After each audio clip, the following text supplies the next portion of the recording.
Time now to meet tonight's starting lineups. First for the visitors, the Iowa Hawkeyes. At guard, 6'1" senior from Marion, Iowa, number 3, Jordan Bohannon. At guard, 6'3", redshirt freshman from Cincinnati, Kentucky, number 5, C.J. Frederick. At guard, 6'6", sophomore from Muscatine, Iowa, number 10, Joe Reescan. Hello, welcome to the Crisler Center. I'm Adam Bressler, joined by Adam Rich. Hold on, just test it out. Oh. Andy, are we up? We're up and running? Cool. All right. The long journey to the top of the Big Ten standings kicks off tonight live from the Crisler Center. It's the Iowa Hawkeyes flying in fresh off a 68-54 win at Syracuse, taking on the number 4 Michigan Wolverines, playing their 5th game in 10 days. Alongside Adam Bressler, my name is Adam Rich. Thanks for tuning in to WCBN Sports' coverage of Michigan men's basketball. Now, Adam, Big Ten play lends this game an added appeal, but on top of that, the force has awakened inside the Crisler Center. It's Star Wars night, and on the Michigan side, there's a new hope. Yeah, I see we have a new head coach, Juwan Howard. He's back in the Crisler Center for his first main test, I would say, at home. This is his first Big Ten game since he was a player in 1994, so definitely looking to start this season off well. Michigan saw a lot of success at home last season, so I'm sure the fans, players, coaches, alum are hoping to do the same this year. No doubt, Juwan Howard, part of the storied Fab Five, one of the greatest to ever do it in the maize and blue out here on the basketball court. Crisler Center, a place that he has always called home, calling it home once again, like you said, his first Big Ten game as a coach. Do you think it'll differ tactically from anything we've seen thus far? Do you think between how Juwan has prepared and the assistance of coaching luminary Phil Martelli, this team will come out doing the same old, same old? I would honestly think they're doing the same old, same old. What they did in Atlantis was incredible. They took down pretty powerful opponents. They took down Gonzaga, UNC, not to mention the other college from the Hawkeye State. And I would imagine if I were head coach Juwan Howard, I'd keep the same game plan. Don't fix what isn't broken. No doubt. And then on the Iowa side, sticking with that Star Wars theme, Coach Fran McCaffrey, player, his son Connor McCaffrey, Attack of the Clones. Yeah, that's a good one. I'm definitely intrigued to see how that storyline plays out. See how many minutes he'll get. Connor McCaffrey, been a mainstay for this Hawkeye team. Had to take a red shirt his freshman year. Just a myriad of injury and illness issues. An ankle sprain at the beginning of the year. He then got mononucleosis, missed 8 games. On top of that, while recovering from mono, he had to get his tonsils removed. So Connor McCaffrey missed that year, played sparingly last year. Jordan Bohannon, a huge role. However, Bohannon did not practice really all off-season, recovering from hip surgery. His hip had just been ailing him for 2.5 seasons, and he had decided enough was enough. Wasn't even sure that he was going to play this year, so with that in mind, Connor McCaffrey really had to step into that point guard role during the offseason, prepared all year and paying dividends. First in the Big Ten and 4th in the entire NCAA with 5.4 assists per turnover. Yeah, it's definitely going to be something we keep an eye on with such an early season intra-conference matchup. Big storyline for the Wolverines. Their last time out, they lost 58-43 to Louisville. The shots were not falling. Only 26% from the floor, 16% from 3. Eli Brooks 0 for 6. In particular, Isaiah Livers 1 of 9 himself. John Teske actually finished with his 2nd consecutive double-double, 18 points, 10 rebounds. However, that came on 6 of 18 shooting. The team looked very sluggish at times. Juwan Howard said afterwards, that is no excuse. Do you think they come out sluggish today, or do you think it's guns blazing for the Wolverines? It's going to be guns blazing. We got a Mace out back on the home court, Big Ten matchup. And you have to consider, it wasn't just any team they were playing. It was the number 1 opponent in the nation they were playing under a whiteout in an electric atmosphere. I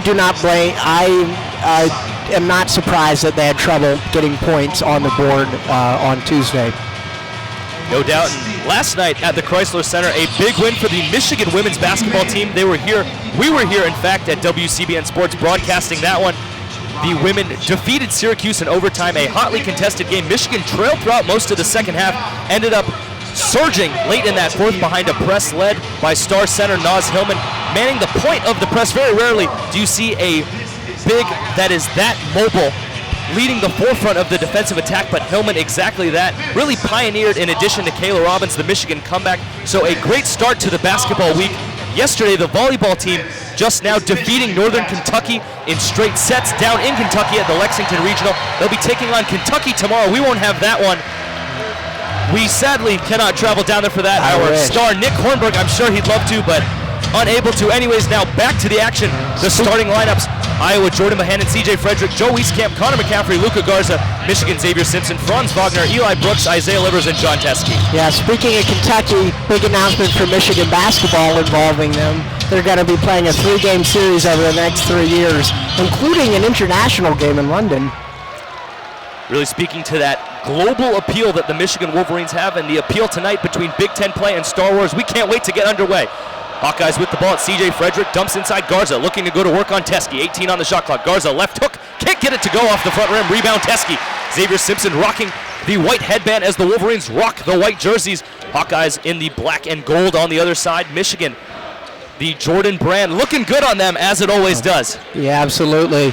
It's interesting to see the whiteout team here back on their home court for the first time in 5 games. John Teske, a left hook of his own. It's also short, and now Luca Garza tit for tat getting the rebound on the Iowa defensive side. Hawkeyes quickly up the floor.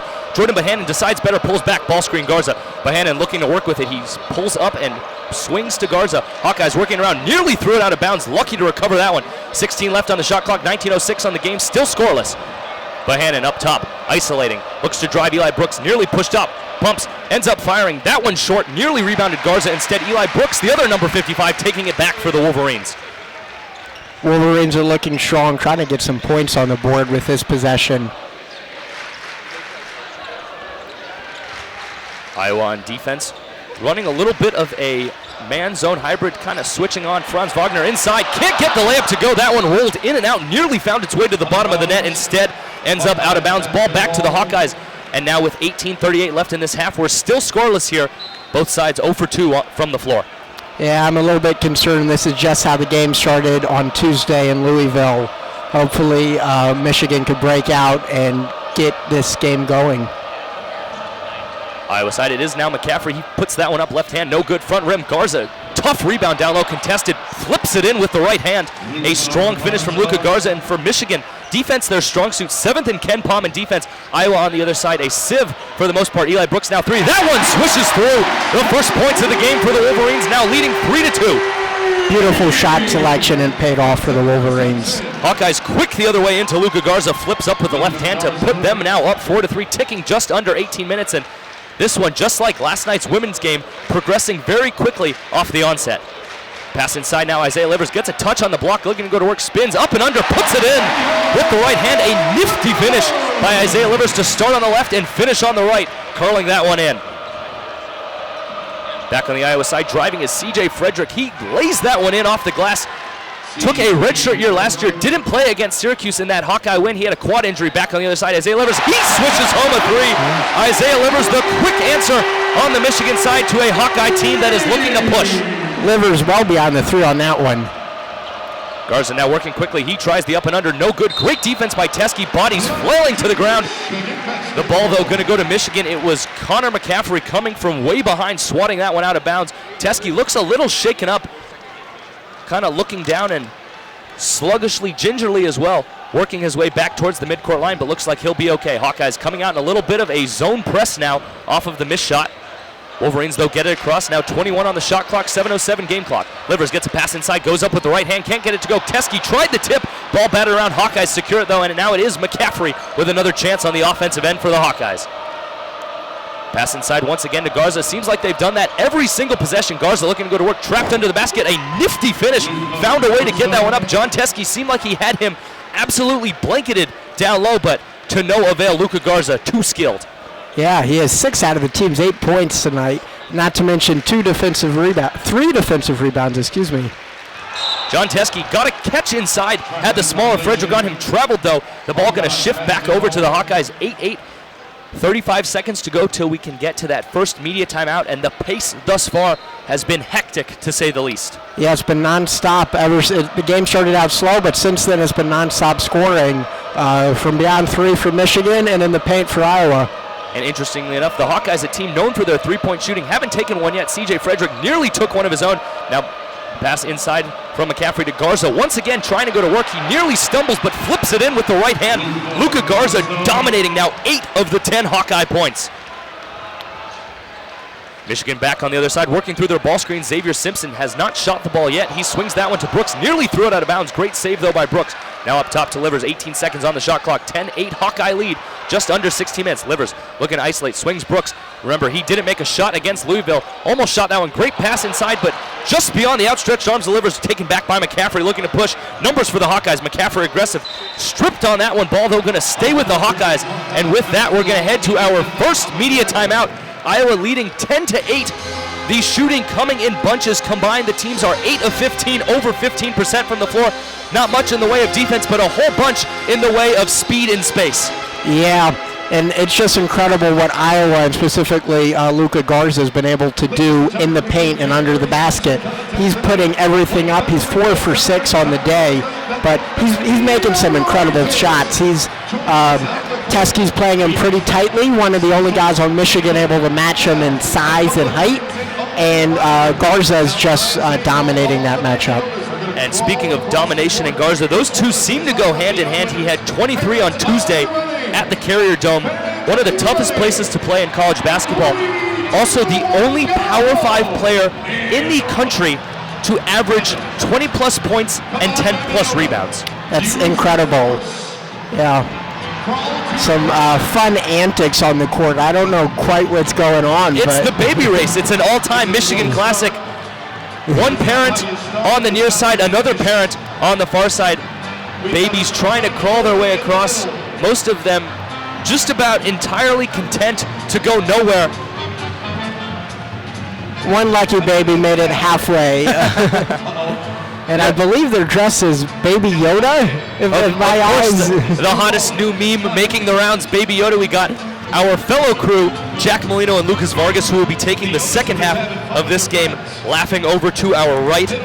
You know, the Crisler event staff, say what you will about basketball. You know, a lot of the students, obviously they love supporting Michigan. Maybe not basketball necessarily, but that Michigan ethos, that Michigan love and spirit goes so far. But the event staff really makes these basketball games, not just from a fan perspective, but honestly from the media perspective as well, so much more of a spectacle to behold. Oh, totally. I went to a game last week. The women's basketball team took on Notre Dame. It was game show night.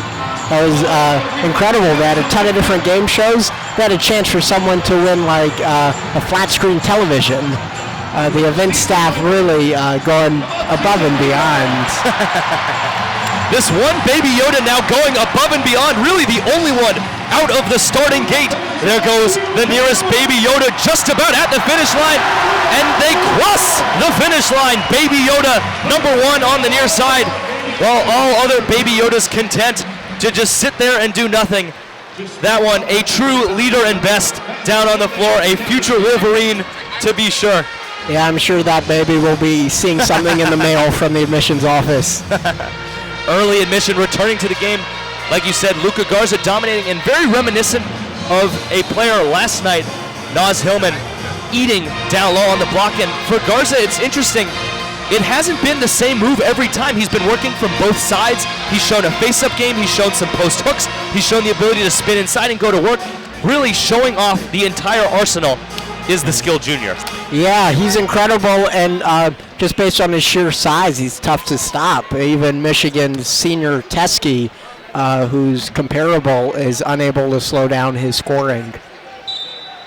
Starting 5 still in the game for both teams. Back to the action, 15:45. Hawkeyes leading. It's a pass inside to Joe Wieskamp, who hasn't shot yet. It's stripped, hits off of his knee. A great defensive play in unison. Xavier Simpson and Isaiah Livers combining on that one to force the first Hawkeye turnover of the night. Yeah, even on Tuesday when they struggled, the defense looked pretty strong, holding the number 1 team to a limiting amount of points. Whole bunch of dribbling. Great pass by Simpson. Slammed home by John Teskey. The pocket pass from Xavier Simpson, finding its way underneath the outstretched arms of 2 Hawkeye defenders. Jordan Bohannon now dribbling up top. Only one shot attempt. Haven't said much of him yet aside from the intro. He flips over to Frederick. Bohannon now in the far corner near the Michigan bench. Great steal by Teske. No got back by Garza. He now goes up, swatted by Teske, but he tips it back in himself. A valiant effort for Luka Garza to stick with that one. Iowa on the defensive side, more than content to go underneath Simpson. He responds with a hook shot and gets it to fall. Xavier Simpson, captain hook, his patented shot, getting that one to fall, his first of the night and first 2 points as well. And it's a tie game with just under 15 minutes remaining in the first half. Hawkeyes, great pass. It's Bohannon from the three. He gets that one in and out. Jordan Bohannon, you just about expect him to make it every single time. Back on the other side, Xavier Simpson goes for another hook shot. Again, deja vu. Xavier Simpson gets it to fall. Michigan now back out to a 14-12 lead with 14:26 left in this first half. Yeah, I'm excited to see Michigan score. Definitely no scoring woes tonight for them. Hawkeyes went quickly back to Garza, who has 10 out of their 12 points. He got fouled by John Teske on the face-up attempt. One of the first we've seen from Luka Garza. A good job by Teske to finally force him off the block and get a contested catch, but still a difficult foul to swallow on the defensive side for Michigan. Yeah, Garza's going to have, I believe, 3 shots from the line. That one was a 2. It was a mid-range shot. This is the first, though, unable to take advantage. A little bit of ball don't lie applause from the student section and rest of the crowd. Yeah, from the field, Garza, he's 5 for 8 today. He's 0 for 1 from the line, though.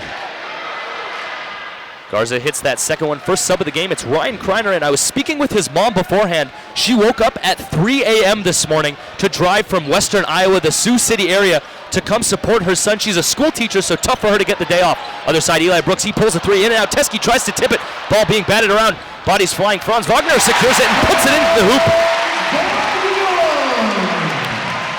Michigan scoring is pretty well distributed. No one player is really dominant today.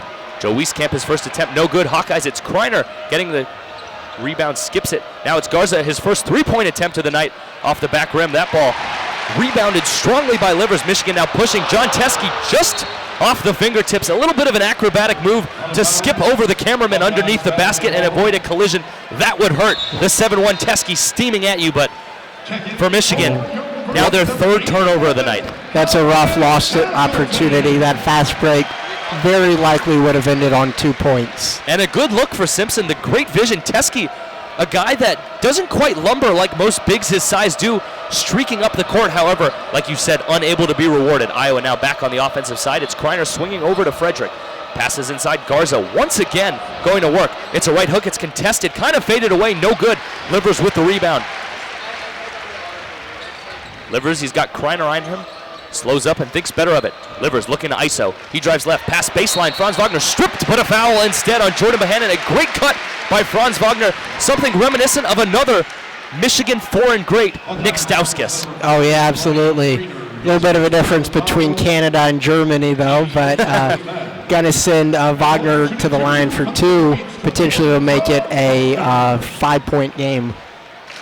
For those just tuning in, Michigan leads 16-13 with 13:18 remaining in the first half.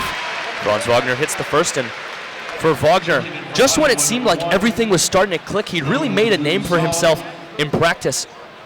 He fractures his wrist, has to miss the first few weeks of the season, finally debuted down in Atlantis. The brother of another foreign Michigan great, his eldest, Mo Wagner. Yeah. Mo, I don't want to say transformational player in the scope of Michigan basketball as Franz hits the second, but he's certainly been transformational on the Wizards. I'm from Washington, D.C. They love him there. But still, you know, the program had that big year in 2013 and then a little bit of a down period, but really starting with that Mo Wagner game against Louisville, actually, as Joe Toussaint nearly stripped on the Hawkeye offensive side. You know, Michigan lost that game, but they still played incredibly competitive. Great signs of what was to come that next year, and then the next year making the national championship game. Then in Wagner's final year last season, a strong year where they got up to being the top team in the country. Ended up losing in the Sweet 16, but still, Mo Wagner, an incredibly impactful player in the history of Michigan basketball as Ryan Kreiner blows a dunk, a one-handed slam, hit the back rim. A big blown opportunity. That's got to be embarrassing when you go up for that big shot and you can't land it. You know, Ryan Kreiner lucky that Sports Center tends to run their not top 10 on Fridays, so he has already missed this week's news cycle. However, that one sure to persist. A tough break, and Xavier Simpson challenged that one with quite the valiant effort, but still at just over 6 feet tall, Simpson really does not stack up to the 6'10 Kreiner. Really just a blown opportunity there. No excuse there. Simpson now from 3 from way downtown. Puts it up confidently and puts it in. Xavier Simpson, a much improved three-point shooter. A far cry from when he first began his Michigan career. Yeah, he's certainly become more well-rounded over his 4 years in Ann Arbor. Xavier Simpson just the other day became 5th all-time at the University of Michigan in career assists. His 244 last year were the second most by a Michigan player in a single season. And last year he only shot 30% from 3. This year up to now over 40%. Just speaking volumes to the work ethic of a player like Simpson. As Garza now on the other side got a pass inside. A swat nearly from behind by Franz Wagner. A foul instead.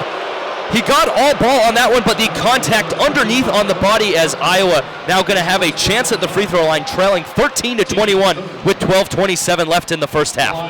Yeah, Garza has been great tonight. He has 11 points, 5 for 11 from the field.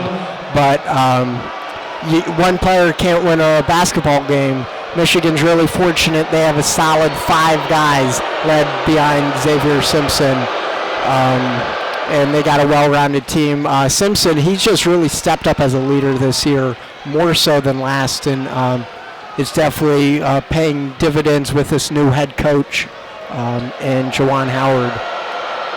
Garza hit that first one. Now for the second. Hits it as well. It rattles home, and Garza started 4 of 6. He is now 1 of his last 5, and with that, the Hawkeyes have struggled as well because he's been, like you said, really their only scorer. You can't win a basketball game with one person. The only other player to score, C.J. Frederick. Isaiah Livers now for 3. Tries to follow up his own shot, but it was an air ball. Looked like he stepped out of bounds, but saved. Now a 5-on-3 opportunity for the Hawkeyes. Joe Toussaint quickly to the hoop. Looked like Xavier Simpson got a piece. Garza gets it back, puts it up, puts it in. And Colin Castleton looks like he got whacked in the face. The ref going to blow the whistle on that one and give him a breather. Yeah.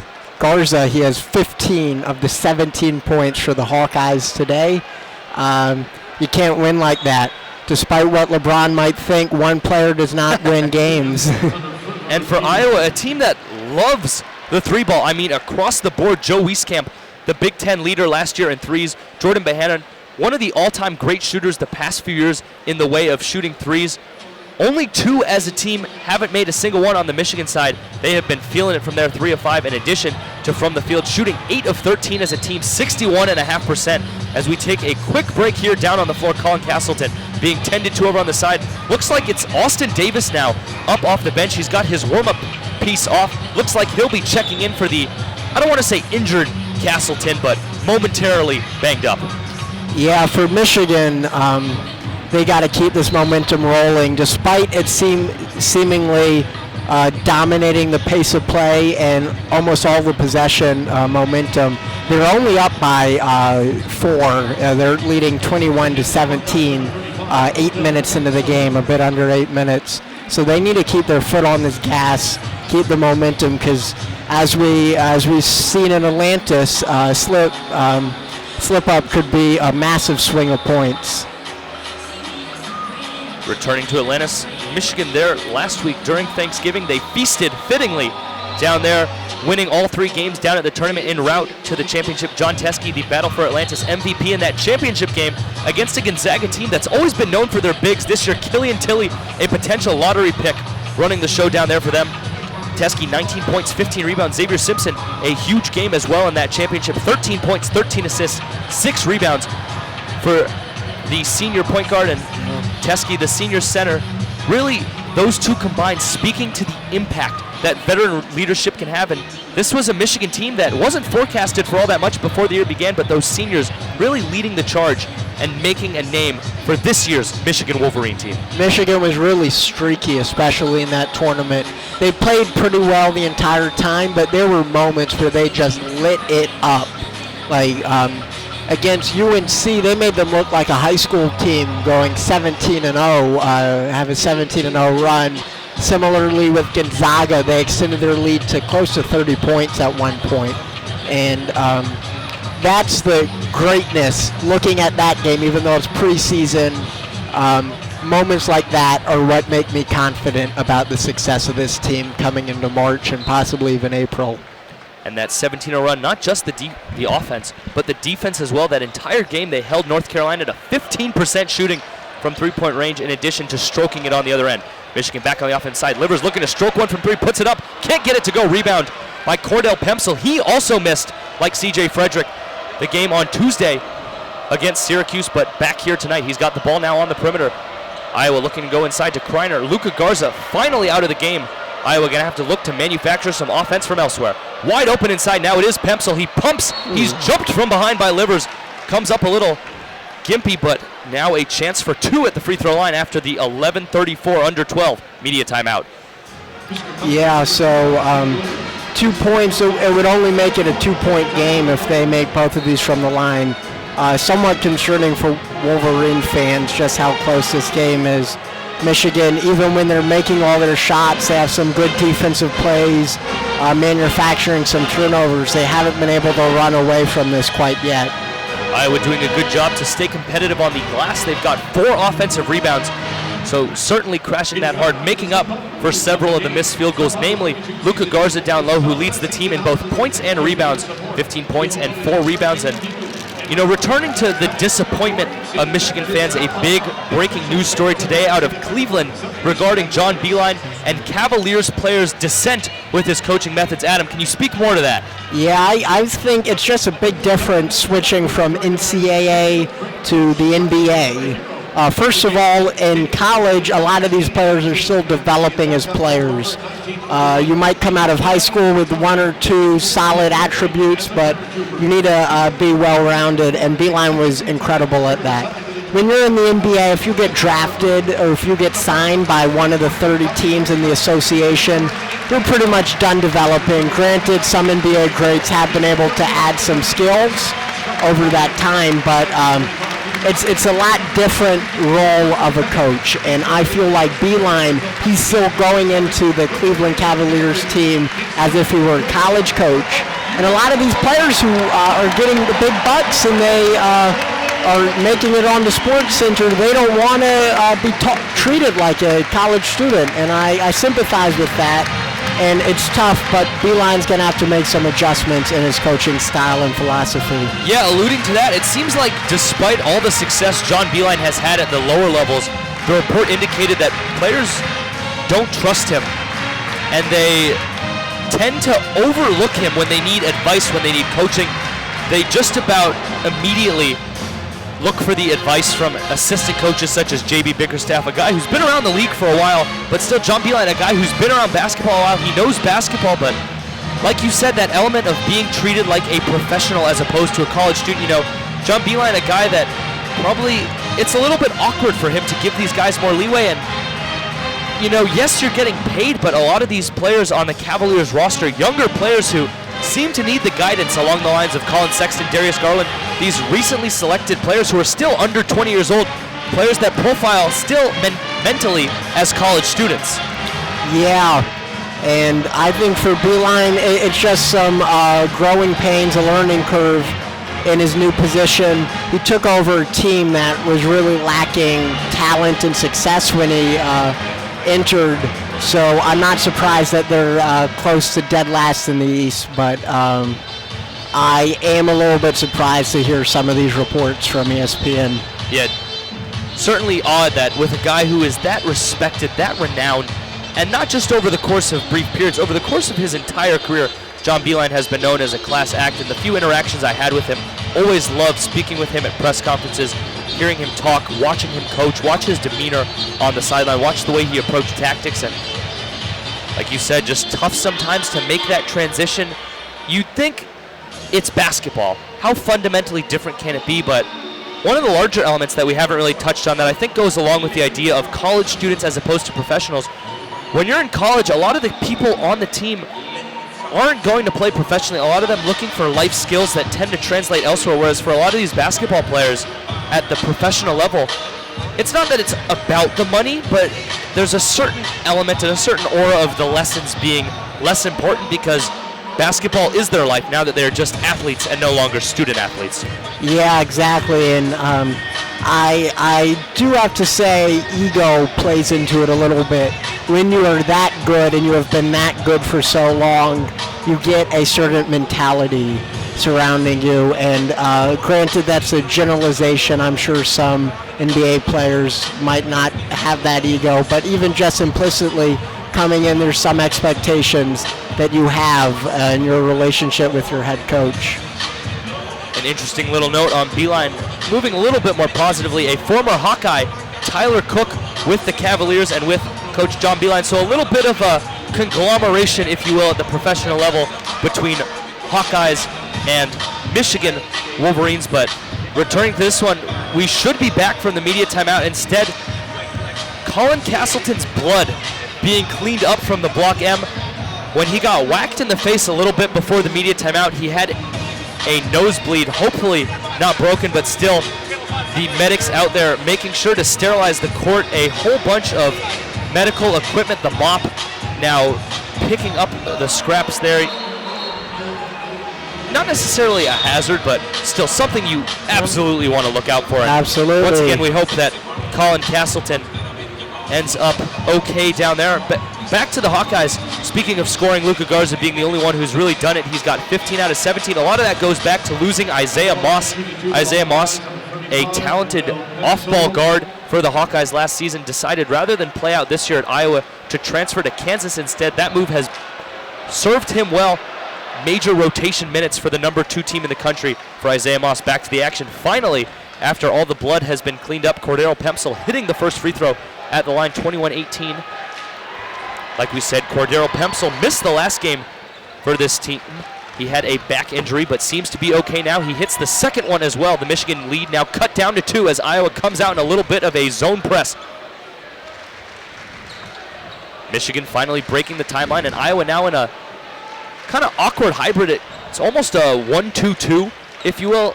Now shifting back into a 2-3, showing a few different looks even on this possession. Swarming the ball. That ball tipped up. Franz Wagner tries to skip it. A great save by Joe Toussaint. Instead, it's ruled he stepped out of bounds. Made a great play to dart in front of David DeJulius. That's a lucky break for Michigan. Toussaint had an incredible athletic play. He really wanted possession there. And Michigan, fortunately for them, are going to hang on to this and get a second shot at the basket. Only 7 seconds remaining on the shot clock, though. Something quick going to have to happen. Ball into Austin Davis. It's Xavier Simpson, 4 seconds. Look at isolate. Swings to Julius. Corner 3.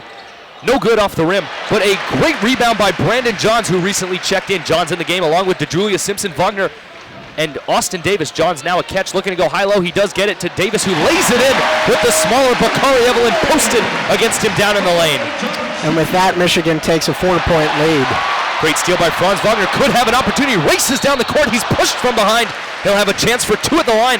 Could have had an and one there. Looked like he kind of skated on the floor as he was pushed from behind by the pursuing Cordell Pemsel. Yeah, Wagner had that steal and a fast break straight to the basket. And I would imagine if he were not, if there was no contact, that would have gone in. Franz Wagner, the first attempt at the line. Gets that one to go. Wagner has played a bunch in this one so far. In addition to Xavier Simpson, he has played every minute. Xavier Simpson now checking out. It's Eli Brooks into the game, so it looks like Franz Wagner now the only Michigan player who will have played every minute on the Iowa offensive side.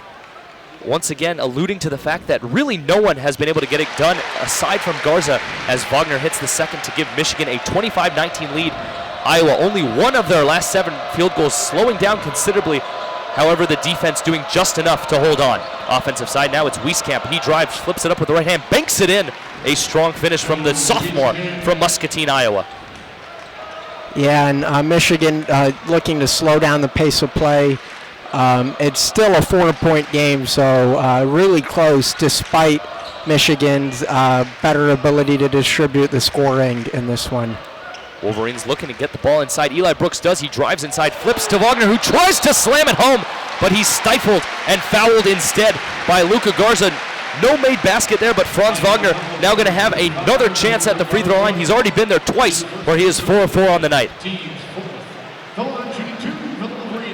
Yeah, 2 shots here would make it a 6-point game. Michigan leads 25-21 with just over 10 minutes remaining in the first half. And Franz Wagner, as he hits that one to make it now 26-21 Michigan. He was looking to bang out on that one and just end Luka Garza. Yeah, it's rough, but he'll bounce back from that. Making both of those shots certainly helps. He's a force from the line today, 6 for 6. Wagner now the Wolverines' leading scorer with 8 points. Back on the other side, Hawkeyes working it around Luka Garza. He's got it from 3. He's looking to isolate on Austin Davis. Austin Davis, not much playing time, but holding strong. He trips Garza, though, who flipped that one awkwardly up.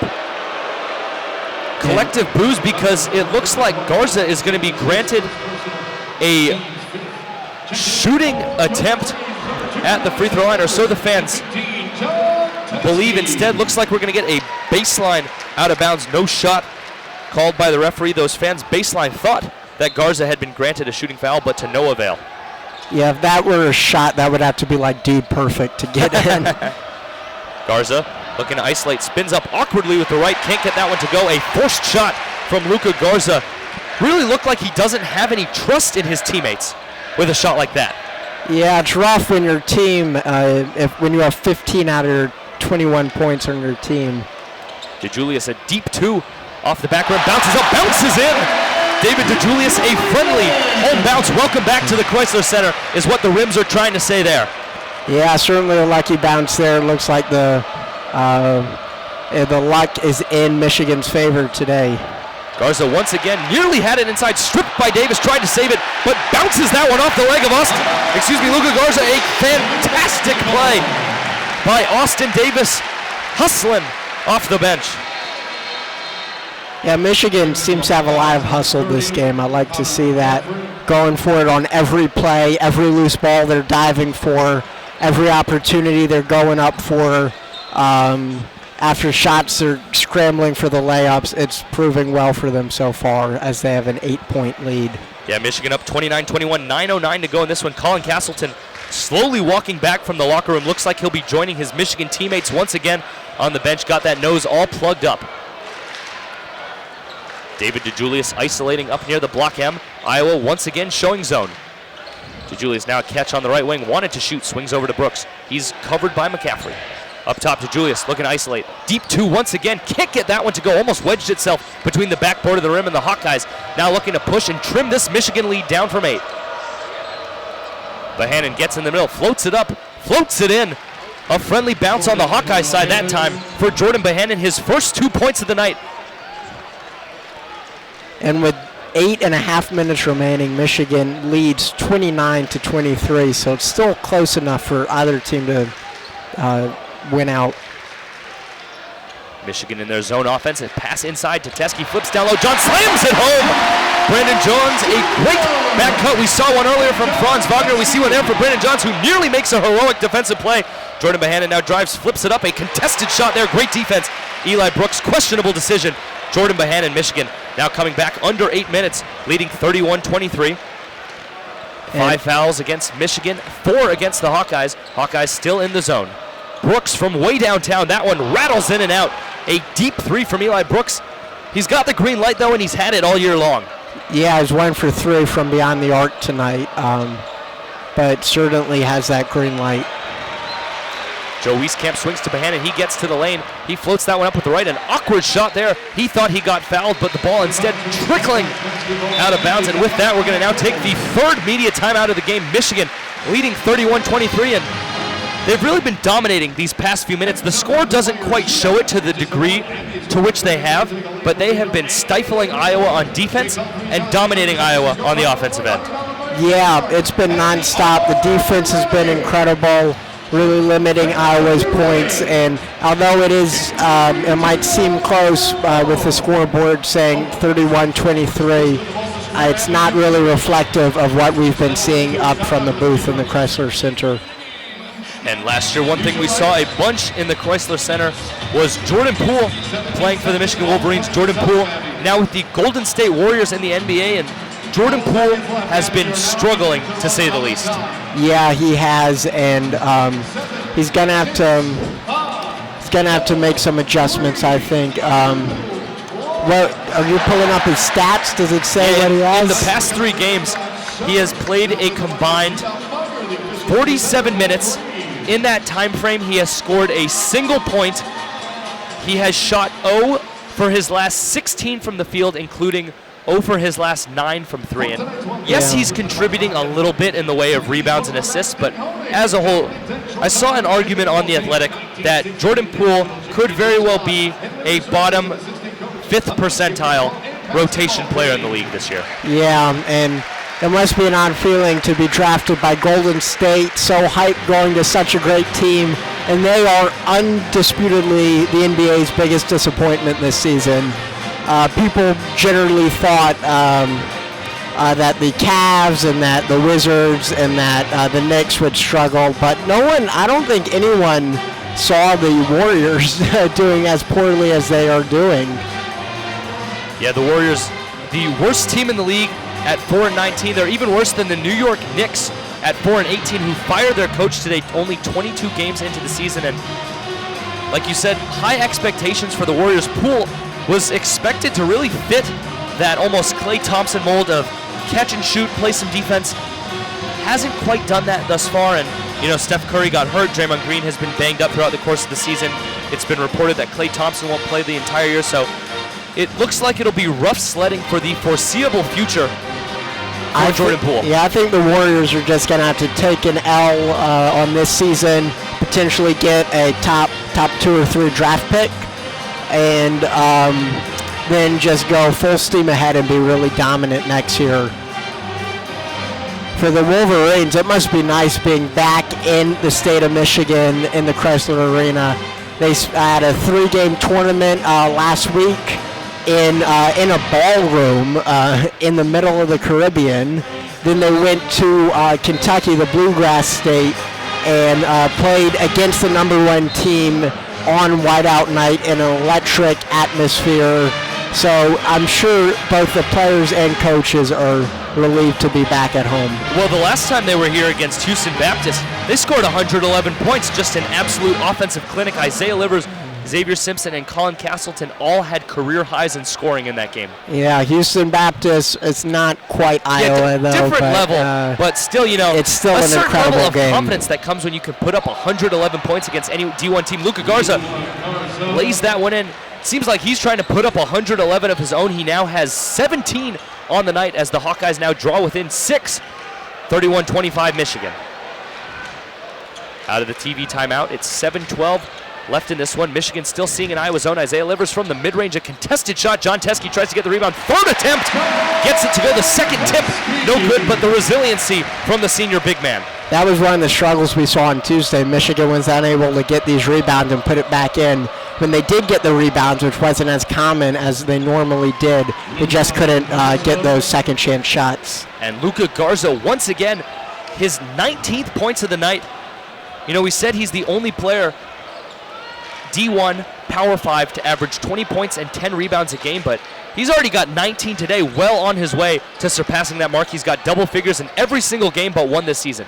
On the offensive side, John Teske lays that one in with the left hand.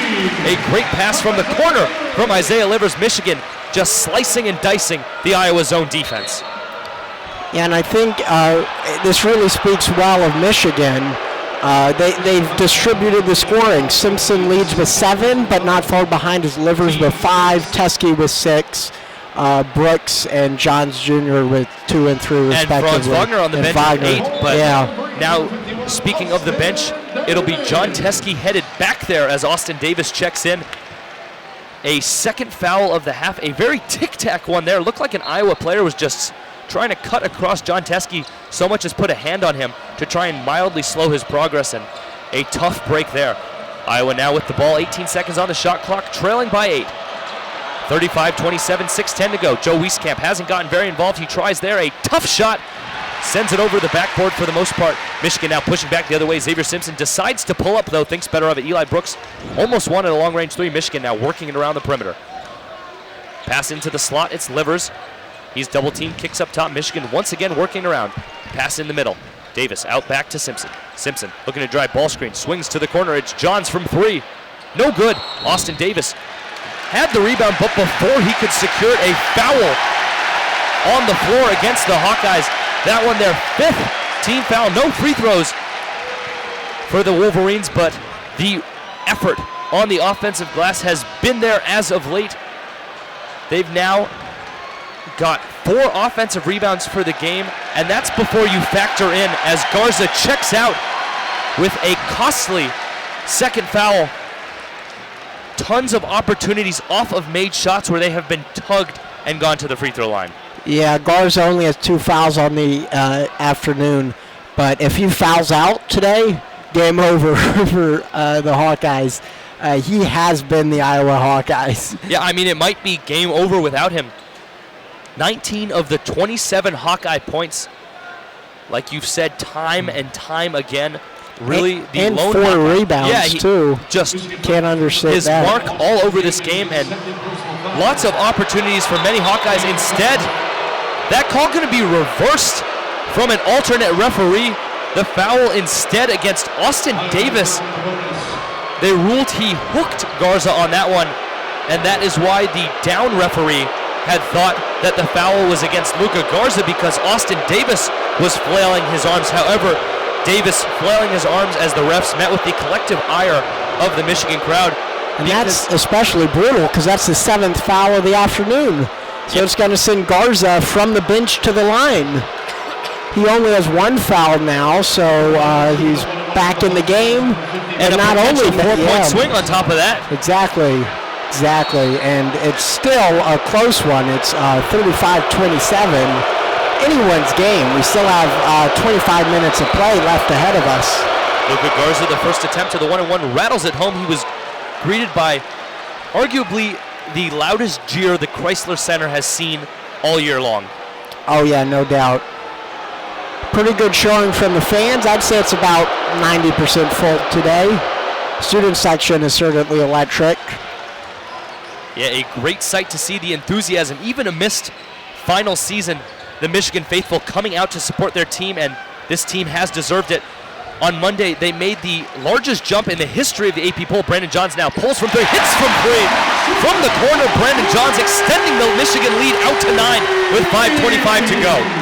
Yeah, Johns is 1 for 2 from beyond the 3-point arc. Jordan Bohannon now looking to isolate. He had pinned Brooks on his hip. Garza now from the mid-range hits that one again. Luka Garza, it is raining every time he touches the ball. Yeah, he's 9 for 15, only 0 for 1 from beyond the line, but still dominating in the box score for the Hawkeyes. Livers nearly had a baseline drive, puts it up top now. Xavier Simpson standing on the Michigan side of the block M. Ball screen Davis. He's got Garza switched out on him, looking to drive. Flips up top. Davis can't handle that one. Jordan Bohannon picks it back up. 4:40 in this one. Michigan leading 38-31. It's Joe Wieskamp on the perimeter. No 3-point shots from him. That's usually his staple. But like I said, nothing here tonight. That pass there from Frederick into the backcourt. No tip and over and back. Connor McCaffrey vehemently arguing that one. The Hawkeyes disappointed. Fred McCaffrey, a coach renowned for his temper, irate on the sideline, hands blazing. You can see the forehead wrinkles from all the way up here, and Fred McCaffrey hearing it from the student section. The students lucky. Fred McCaffrey, a history of kicking chairs and throwing papers. Nothing yet. However, if this pace continues as McCaffrey once again ghastly throws his hands up in the air, you never know with a guy quite like Fran. I think it might be especially personal when it's called on your son, too. A little bit of cronyism. Brandon Johns now driving, contested shot, foul inside on Joe Wieskamp. Wieskamp thought he went straight up, but Brandon Johns attacking, putting that shoulder, drawing the contact, and now a chance for 2 at the line with Michigan leading 38-31. Johns looking, though, to extend that Michigan lead back to 9. Yeah, McCaffrey on the bench, he's certainly animated right now. Cannot blame him after those two calls. And Fran McCaffrey, I'm not sure how many years ago it was, but he actually got suspended by the Big Ten for his behavior at the table. He nearly hit one of the statisticians in the face one time by just tossing a flurry of papers and slamming the table afterwards. Just about all of the equipment on it went flying as Brandon Johns hits both, and Michigan now back out to their largest lead of the game at 9. Iowa side, they broke the press. It's inside to Garza, right hook against Davis, rattles that one home. The touch from Luka Garza, impeccable running the far side. Eli Brooks, he looks to drive, thinks better of it, pulls up. Michigan nearly had numbers, but now settling against the Iowa zone. Livers looking to drive middle, swings up top. Simpson to Brooks, to the corner, to Johns, trying his luck again. He gets it to go again. Brandon Johns feeling it from deep now. 2 of 3 on the night. Brandon Johns, an incredibly skilled player, showing off the stroke to put Michigan out now to a 10-point lead, 43-33 with just over 3:30 left in this half. Luka Garza answering quickly though, the inside hand finish on the right side, using the left to bring the lead back down to 8. Both teams have been great scoring recently. Iowa's 3 for the last 3, and Michigan is 4 for the last now 6 after a missed shot right there. Austin Davis had the angle against Garza. Garza gave him the left, but he missed. Austin Davis nearly bumped Bohannon. Bohannon passes up a 3 to McCaffrey. Now from the corner, McCaffrey can't get it to go. Cordell Pemsel could have came down with that one, just swatted up like a volleyball attempt. And now Michigan quickly back the other way. Livers to the corner for Johns. Pump fake. Now from the mid-range, Johns pull up Jay. No good, short. And Brandon Johns' hot shooting streak stalls with that one. Yeah. Bohannon now from way downtown hits from near the block M. Jordan Bohannon, you knew it was just a matter of time before he finally made a shot. Only 1 of 5 on the night, and the Hawkeyes now 4 of their last 5 from the field, prompting a Michigan timeout, and with that, the media timeout as well. The Hawkeyes have now cut this Michigan lead to 5. Wolverines leading 43-38. Yeah, Iowa's doing their best to inch their way back in this one, coming at a down 9-point lead, but they did not let them stop them. They're 4 for the last 5, led by Garza, 27 points, incredible, including 4 rebounds in total. Just an absolute monster on the inside. Earlier this season, he set his career high against Oral Roberts. That was 30 points on November 15th. He is well on the way to that. Just needs to make 2 more inside baskets in this one, and with Teskey sidelined for the foreseeable future with 2 fouls, very likely that Garza reaches those 30 points in the first half, nonetheless, the game. Yeah, he has 22 plus minutes remaining. This is going to be a career game for him. And I think the question that Iowa fans might be asking is that enough to beat the Michigan team? And I just don't think so. Michigan has much more depth than Iowa does. Really dominant starting 5.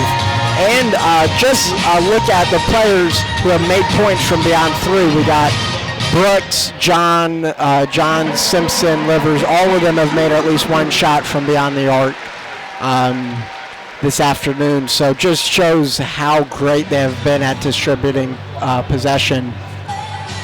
And for Iowa, a big upset win against a ranked team. Their only competition against a ranked team earlier in the year, that was against Texas Tech down at the Las Vegas Invitational. In that one, Jordan Bohannon, his first start of the season, had 20 points and 6 assists, a major contributor there, adding on to all that Garza does. And aside from that last 3, we've just about silent in regards to Jordan Bohannon's name tonight. Yeah, coming into this game, one question I was wondering is how is Juwan Howard going to react to his first loss? Some great coaches struggle with coming off losses, but it looks like he's doing just fine. He had some struggles at the beginning, missing their first 3 shots, but they were good selections, and once they began to land, it started pouring. And another player who's been quiet tonight, Joe Wieskamp. He was the all-time leader in high school points scored in the state of Iowa with 2,376, a Big Ten all-freshman nominee last year. Just about absent from tonight's game. He only has 2 points thus far, and for a guy who is one of the greatest scorers in Iowa high school basketball history, a rare sight that he is not lighting up the scoreboards. Yeah, it must be tough coming to Ann Arbor all the way from Iowa City Like, I would imagine, I guess with the exception of like Rutgers, this is one of the furthest points you could get away from Iowa. Yeah, the Hawkeyes, lucky that it's not a midweek. You see that a lot on midweeks where you'd think, just in general in college basketball, the visiting team is much more talented, but it is just so easy to overestimate the travel effect. Yeah. And the elements of midweek games causing such a toll on these players, and that's before even factoring in classwork for a lot of these guys. Back to the action now, Michigan leading 43-38. Once again, you're listening to 88.3 WCBN Sports' coverage of Michigan basketball. Adam Rich alongside Adam Bressler. 2.5 minutes to go. Colin Castleton finally into the game. He's fouled down low by C.J. Frederick, and Colin Castleton, after that majorly bloody nose early on, finally getting an opportunity. As I really like that photo that you just showed me, Adam. Can you explain to those at home your connection to Luka Garza and that photo? Yeah, this is really funny. Garza is from Washington, D.C., same with me. He actually attended my brother's high school, and they were in the band together, and my brother just texted me a photo of them together. My brother playing trumpet, Garza playing violin, and it's like that scene in Elf where like Will Ferrell's in the choir, and he's like 2-3 feet taller than everyone else. It's crazy. And Garza, he makes his violin look like a toy. It's so small compared to him. Colin Castleton with the second. He hits that one, and we were joking before we got to the arena. You would think a guy that size would play cello to keep things proportional, but Luka Garza rolling with the violin, and a strong player at that back on the Iowa side. It's Cordell Pepsel, the dribble handoff fake. He blew the layup inside, tried the inside left, couldn't get it to go. Xavier Simpson pushing back the other way, pulls up, thinking better of it. He's got McCaffrey on him, wanted to isolate, but instead drove to Wagner recently into the game, who passes inside Castleton. Lost the handle, could have had a pass up top, but he's looking to go to work on the smaller McCaffrey. Castleton getting pushed around a little bit inside, now double team, delivers. He's dribbling around in the mid-range, 10 seconds on the shot clock, under 2 minutes, Michigan leading 45-38. Eli Brooks looking to isolate on Pepsel. Brooks into the lane, passes inside. Castleton barely gets a handle on it. 2 seconds left, nearly traveled, but lays it in. Colin Castleton, patience, a virtue down low for him. He just would not give up, and he was rewarded for that. Michigan extending their lead back to 9. Hawkeyes really working hard to get the ball inside. Unsuccessful though there. A great job by Colin Castleton down low, fronting Ryan Kreiner on the block, denying any chance of an entry pass. Yep, and a lot of boos from the student section here, but that, at least from my view up in the it all circles back section, to Fran McCaffrey. It does, it does. He's a tough coach to like and root for. 47-38. Could it be 2 consecutive games that the Michigan Wolverines happen to reach 100 points at the Crisler Center? Yeah, at this rate, I wouldn't be surprised. Simpson pulls from 3. Front rim, no good. Rebound, Kreiner. That was a good shot selection, but even when you're hot, your team is hot from beyond the arc, you're not going to make everything. Bohannon, pass inside. Garza looking to spin. He gets way deep on Livers. Turns around and nearly gets it to go with the right hand off the front rim. A great hustle play by Ryan Kreiner to tie up Isaiah Livers. Ball, though, going to stick with the Wolverines. 55.7 seconds left in this exciting first half. Michigan still leading by 9, 47-38. Yeah, in Michigan, I would imagine they try to slow it down and burn a lot of clock on this possession. Wolverines a good chance for a 2-for-1 opportunity. However, off of the jump ball there, Iowa will get the ball to start the second half. Simpson now swings. Livers tries his luck from 3. Gets it to go from 3. Isaiah Livers, a pure stroke. Nothing but net. And with that, Michigan breaks 50, so it's not impossible to do 100 by the end of the game, especially if they remain this hot.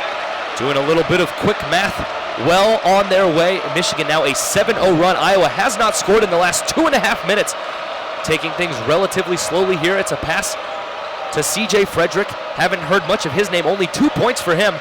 Hawkeyes clearly trying to find Luka Garza down low. Jordan Bohannon got the ball up top. He's spinning around, flips inside it. Finally, as Garza fades from the mid-range, in and out. The luck finally stopping Michigan. Now 2 seconds left. Brooks from half court puts it up way short. To the collective ire of the crowd, a good attempt by Eli Brooks to push at the end, but Michigan closing that half with some force, leading 50-38. Yeah, Brooks on that last shot, buzzer beater, did not have exactly the right amount of situational awareness. He had about a second and a half left to go when he took that shot. Probably could have dribbled down to well within the three-point arc. But hey, the true Michigan fans, a strong memory, I'm sure it will never leave their minds, of that exact same shot being hit by Ben Brust many years ago in Wisconsin. He banked that one in. Brooks, unfortunately for the Wolverines, airballing it. They'll have to settle for 50 if you can even fathom that. They have been electric in the first half. The Michigan Wolverines shooting 55, just a tick under 55% from the floor. They are 6 of 13 for deep on the year coming into this one. They were shooting just about an even 50% from the field and even 40% from three. And tonight, above both of those numbers, a team that has been shooting the life out of the ball just when you thought it couldn't get any better. You could almost say that their shooting has been out of this galaxy. Yeah, just look at this. From the line, they're at a unheard of, I don't want to jinx it, so knock on wood, 100%. They're 10 for 10 from the free throw line. I think a lot of that's being back on the home court. We saw them struggle a little bit at Atlantis with shots from the line, struggle a little bit in Louisville, taking some shots from the line. But now that you're back at home, have the home crowd cheering you on, the band directly behind the basket, rooting for you with their hands in the air, I think that is a major factor in this game. Those 10 points from the line, it would be a 2-point game without it.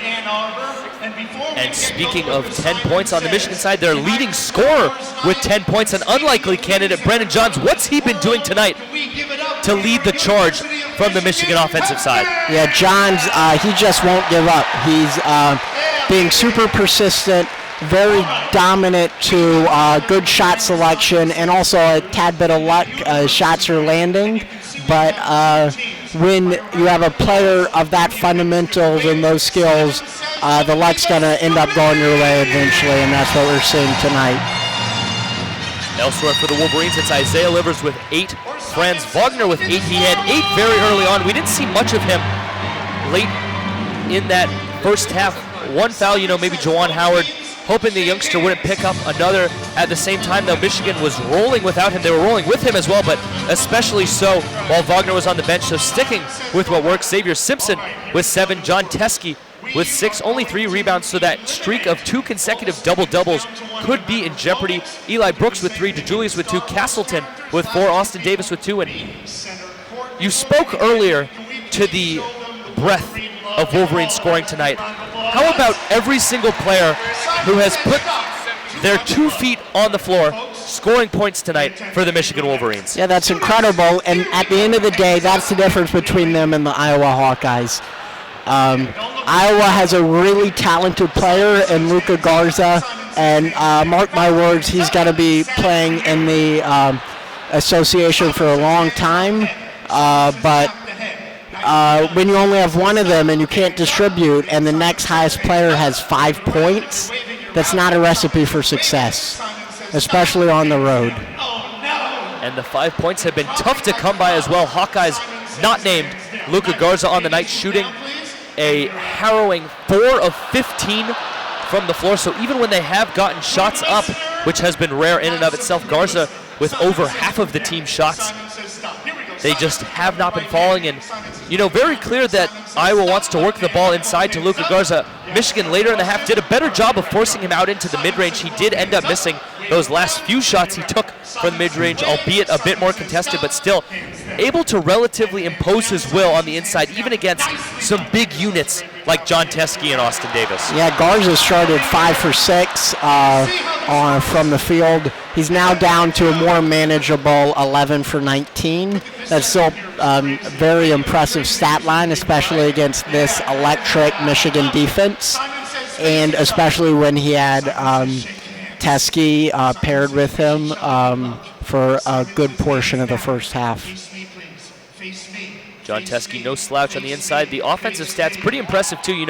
Anything a little bit over 1 point per possession is pretty impressive, but on the Michigan side, a whopping 1.47 points per possession, and they've been successful with the pace that they've exhibited thus far in tonight's game and the season as a whole. But do you expect that to change just a little bit? Because what's been most impressive, honestly, is the fact that they only have 4 turnovers accompanying that pace. Yeah, I'm impressed at their lack of turnovers. Shows that they're playing very tight-knit, strong fundamental basketball. They're playing it just like it was intended when it was invented at the YMCA in Springfield, Massachusetts. A little bit different though because these Wolverines play above the rim. We saw a near huge dunk earlier in this one from Franz Wagner. He was stifled, fouled, be it by Luka Garza down low. So, a tough break there for him, the freshman, looking to make a massive statement. And actually, what's his first game back at the Crisler Center. The last time the Wolverines were here before the game, Wagner was running wind sprints for about 20 to 30 minutes, just staying in shape, the conditioning, a massive factor for a young player like Wagner, but showing it off tonight, 8 points. Hasn't had any in the past 10 minutes or so. Still, he will surely come out firing as we go into the second half. With that, and the end of Simon Says down on the court, we're going to take a quick break here on WCBN Sports. Once again, Michigan leading 50-38 in this Big Ten game, the inaugural game of the Big Ten season, not just for Michigan and Iowa, but for all Big Ten teams. Big Ten play for the most part kicking off tomorrow. Like I said, Iowa and Michigan, though, starting things tonight. An exciting Big Ten season surely to be coming.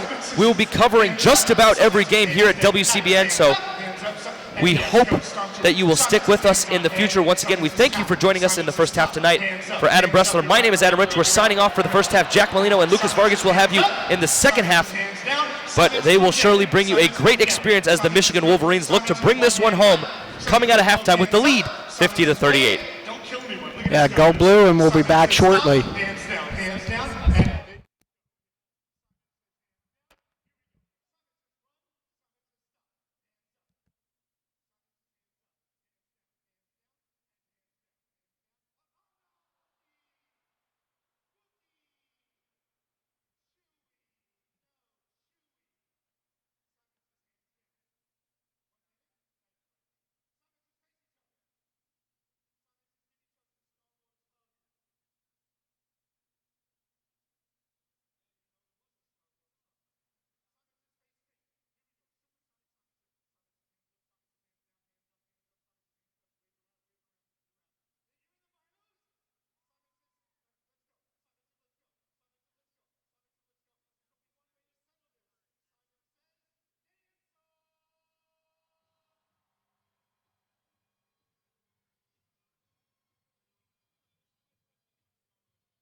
welcome back inside the Crisler Center. Michigan leads at 50-38 over the Iowa Hawkeyes.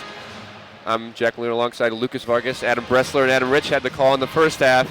2 storylines in the first half for me, Lucas. Luka Garza is very good, and Michigan's playing very fast, already 34 shots in the first half. Yeah, I mean, the pace that Michigan has played with this year has been very incredible to watch. Very stark change from last year where it was so slow and methodical, but, I mean, it really is almost like an NBA offense nowadays, and, you know, that's been very, very successful at times, and it's been kind of a struggle at other times. I mean, even earlier in the year, we didn't really know what this Michigan team was going to be like, but the pace, you know, it looked good at times. It didn't look good at times. They go to Bahamas, it looks fantastic, and then the other night at Louisville, it's a little bit of a struggle, but here we're seeing a little bit of the better aspect to it, 50-38 coming out of halftime, Iowa ball. Frederick has it up top, and there's McCaffrey, the coach's son. He gets into the Garza right away, and he goes right to work against Teskey, and he picks up right where he left off. Yeah, Garza's just been absolutely unstoppable, and it's going to be interesting to see how other teams use this, try and get their big guys involved in the game plan, you'd have to assume, based on what they're seeing here. Because Teskey is a good defender, and he's having trouble against Garza tonight. He's actually working down low against Garza, and he scores Teskey with his left hand. Yeah, I mean, that said, Michigan has been able to score quite a bit down on the low block as well, so it's been an interesting change of pace for, you know, from what you usually see in college basketball. The bigs very, very involved in this one for both teams. Michigan comes down in man-to-man defense. 15 on the shot clock. It's Frederick in the corner. Garza has it up top to Wieskamp. Wagner on him. Garza with another shot on the short baseline, misses it, and Wieskamp with the follow in one. Foul on Eli Brooks. What a follow there from Joe Wieskamp. Yeah, that's a big follow on the shot, and that's what Iowa's going to have to do if they want to stay in this game. I mean, we've seen Iowa win some big ones, most recently in Las Vegas, you know, a tough Texas Tech team, and then a tough loss against San Diego State. But, you know, this is a team that's very capable of fighting, and just part of what makes the Big Ten so dangerous this season. It's a very competitive conference, and Iowa has shown that fight. Lane violation. That was actually Connor McCaffrey, not Joe Wieskamp, number 30. We'll go back to the pace a little bit for Michigan. I mean, talked about how fast they play, and part of the reason why they can play so fast is because of the experience they have on the roster, the decision-making that brings as well. I mean, when you play fast, you better be correct in what you're doing. Otherwise, the other team's going to take advantage of the multiple possessions that they gain. So, yeah, Michigan's more times than not this year been able to take advantage of that experience and turn that pace into something favorable for themselves. Iowa starts off in a press as Wieskamp kicks it out of bounds. You know, when you double the amount of offensive possessions, you got to play double the defense too. So, you know, Michigan was definitely conditioning in the offseason to prepare for this, and they seem to handle this, you know, transition offense and defense pretty well this season. The defense itself has been pretty outstanding. I mean, played some very good teams, as we've mentioned, and held their own in the defensive categories. So really encouraging to knowing that Coach Yakulich down in Texas now is gone, but that the defense has still been able to stay very, very competitive and solid even in these extra possession games. Iowa, this game is more of an outlier, it would look like, with Iowa having 43 points currently with 18:36 left in the second half. But for the most part this year, Michigan has found ways to get down and guard opponents. Yeah. It's Franz Wagner, the freshman from Berlin, Germany, will go to line to shoot 2, foul on Connor McCaffrey. Hits the front end. Michigan up 53-43, 18:36 left here in the second half. Misses the second, and Isaiah Livers with the offensive rebound to get Michigan an extra possession. Now has the ball in the corner. And Michigan will set up. Xavier gets a ball screen from Teskey. Can't find him. Franz from way downtown, a few feet behind the line, but Teskey with the offensive rebound in the finish. Franz shooting the ball, just not quite comfortable yet. I mean, understandable with the wrist injury. It's a tough one to come back from, but it's a guy that can really knock down the shot. And, you know, once he really gets comfortable, he's going to be a very, very tough player to guard. We've seen his IQ on some of the cuts he's had in this game. Bohannon getting pressured from Brooks up top. 12 in the shot clock. Gets a screen up top from Garza. Kind of chucks it up there. No good. Defensive rebound by Brooks, and in transition, it's 3-on-2. Simpson on the left side dishes to Teskey. Nice pass, but good defense there from Garza. Nice hands from the big guy. And it's going to go back to the Iowa Hawkeyes. I think Xavier Simpson a little too hot to handle. Teskey thought he was probably just going to go up with his patented hook shot. Elected to dump it off, and results in a turnover the other way. Brooks, in my opinion, held onto that ball a little too longer than he should have. Should have just passed it up in transition. It would have been a 2-on-1.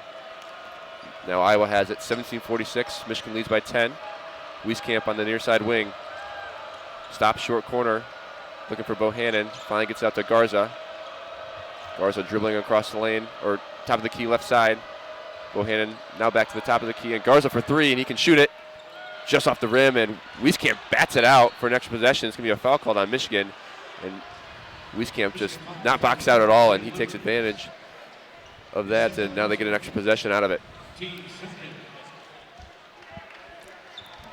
Joe Wieskamp, the two-time Gatorade Player of the Year in the state of Iowa. Fran McCaffrey was able to keep him in Iowa, and he's been a very good Hawkeye these last few years. Now he has it up top. Xavier Simpson's on him. Shoots the three off the dribble, and Simpson just up in his grill, gets the foul call. He'll go to the line to shoot three. It's the new NBA pull-up three-point shot, one that you would not take if you didn't know you were going to get the foul call. Yeah. And it has found its way down all the way to really the high school levels now. I mean, you go to high school games, especially in the summertime, and you see it all the time. Wieskamp. I think the way that things are officiated and the way that the game is played, more or less, is almost discouraged kids from defense. They're scared they're going to get embarrassed at the rim, so they're scared of contesting shots inside the lane. And now outside the perimeter, you got kids that are afraid to really get down and guard because they don't want to draw a three-point foul on themselves. And I think in a way it's kind of affected the way that man-to-man defense is played. Yeah, Wieskamp has to have the presence of mind there because he knew he wasn't going to make that shot. He just knew that he was going to get fouled. He hits 1 out of 3 free throws, and Michigan comes down to the other end, and Teskey scores again, extending the lead back up to 12. I mean, that's one of the examples of the pace. I mean, how many times really this year has we seen Michigan take a shot with under 10 on the shot clock? It feels like 50% of the possessions, to be honest. McCaffrey working on Franz, steps back.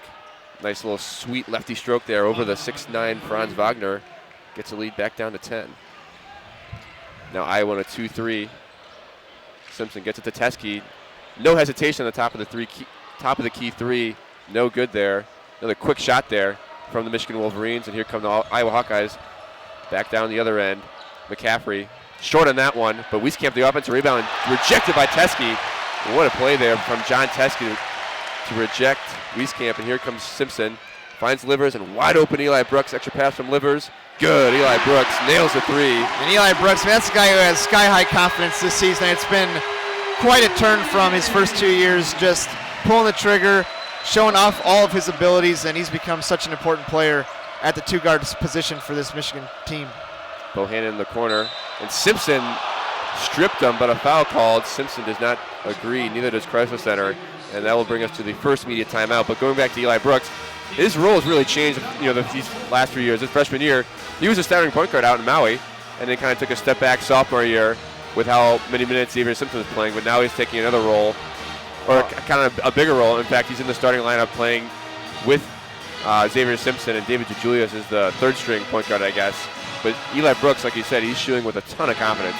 Well, and going back to Brooks as well, it's like last year his confidence was just so through the floor that when they did put him in, he just looked so uncomfortable.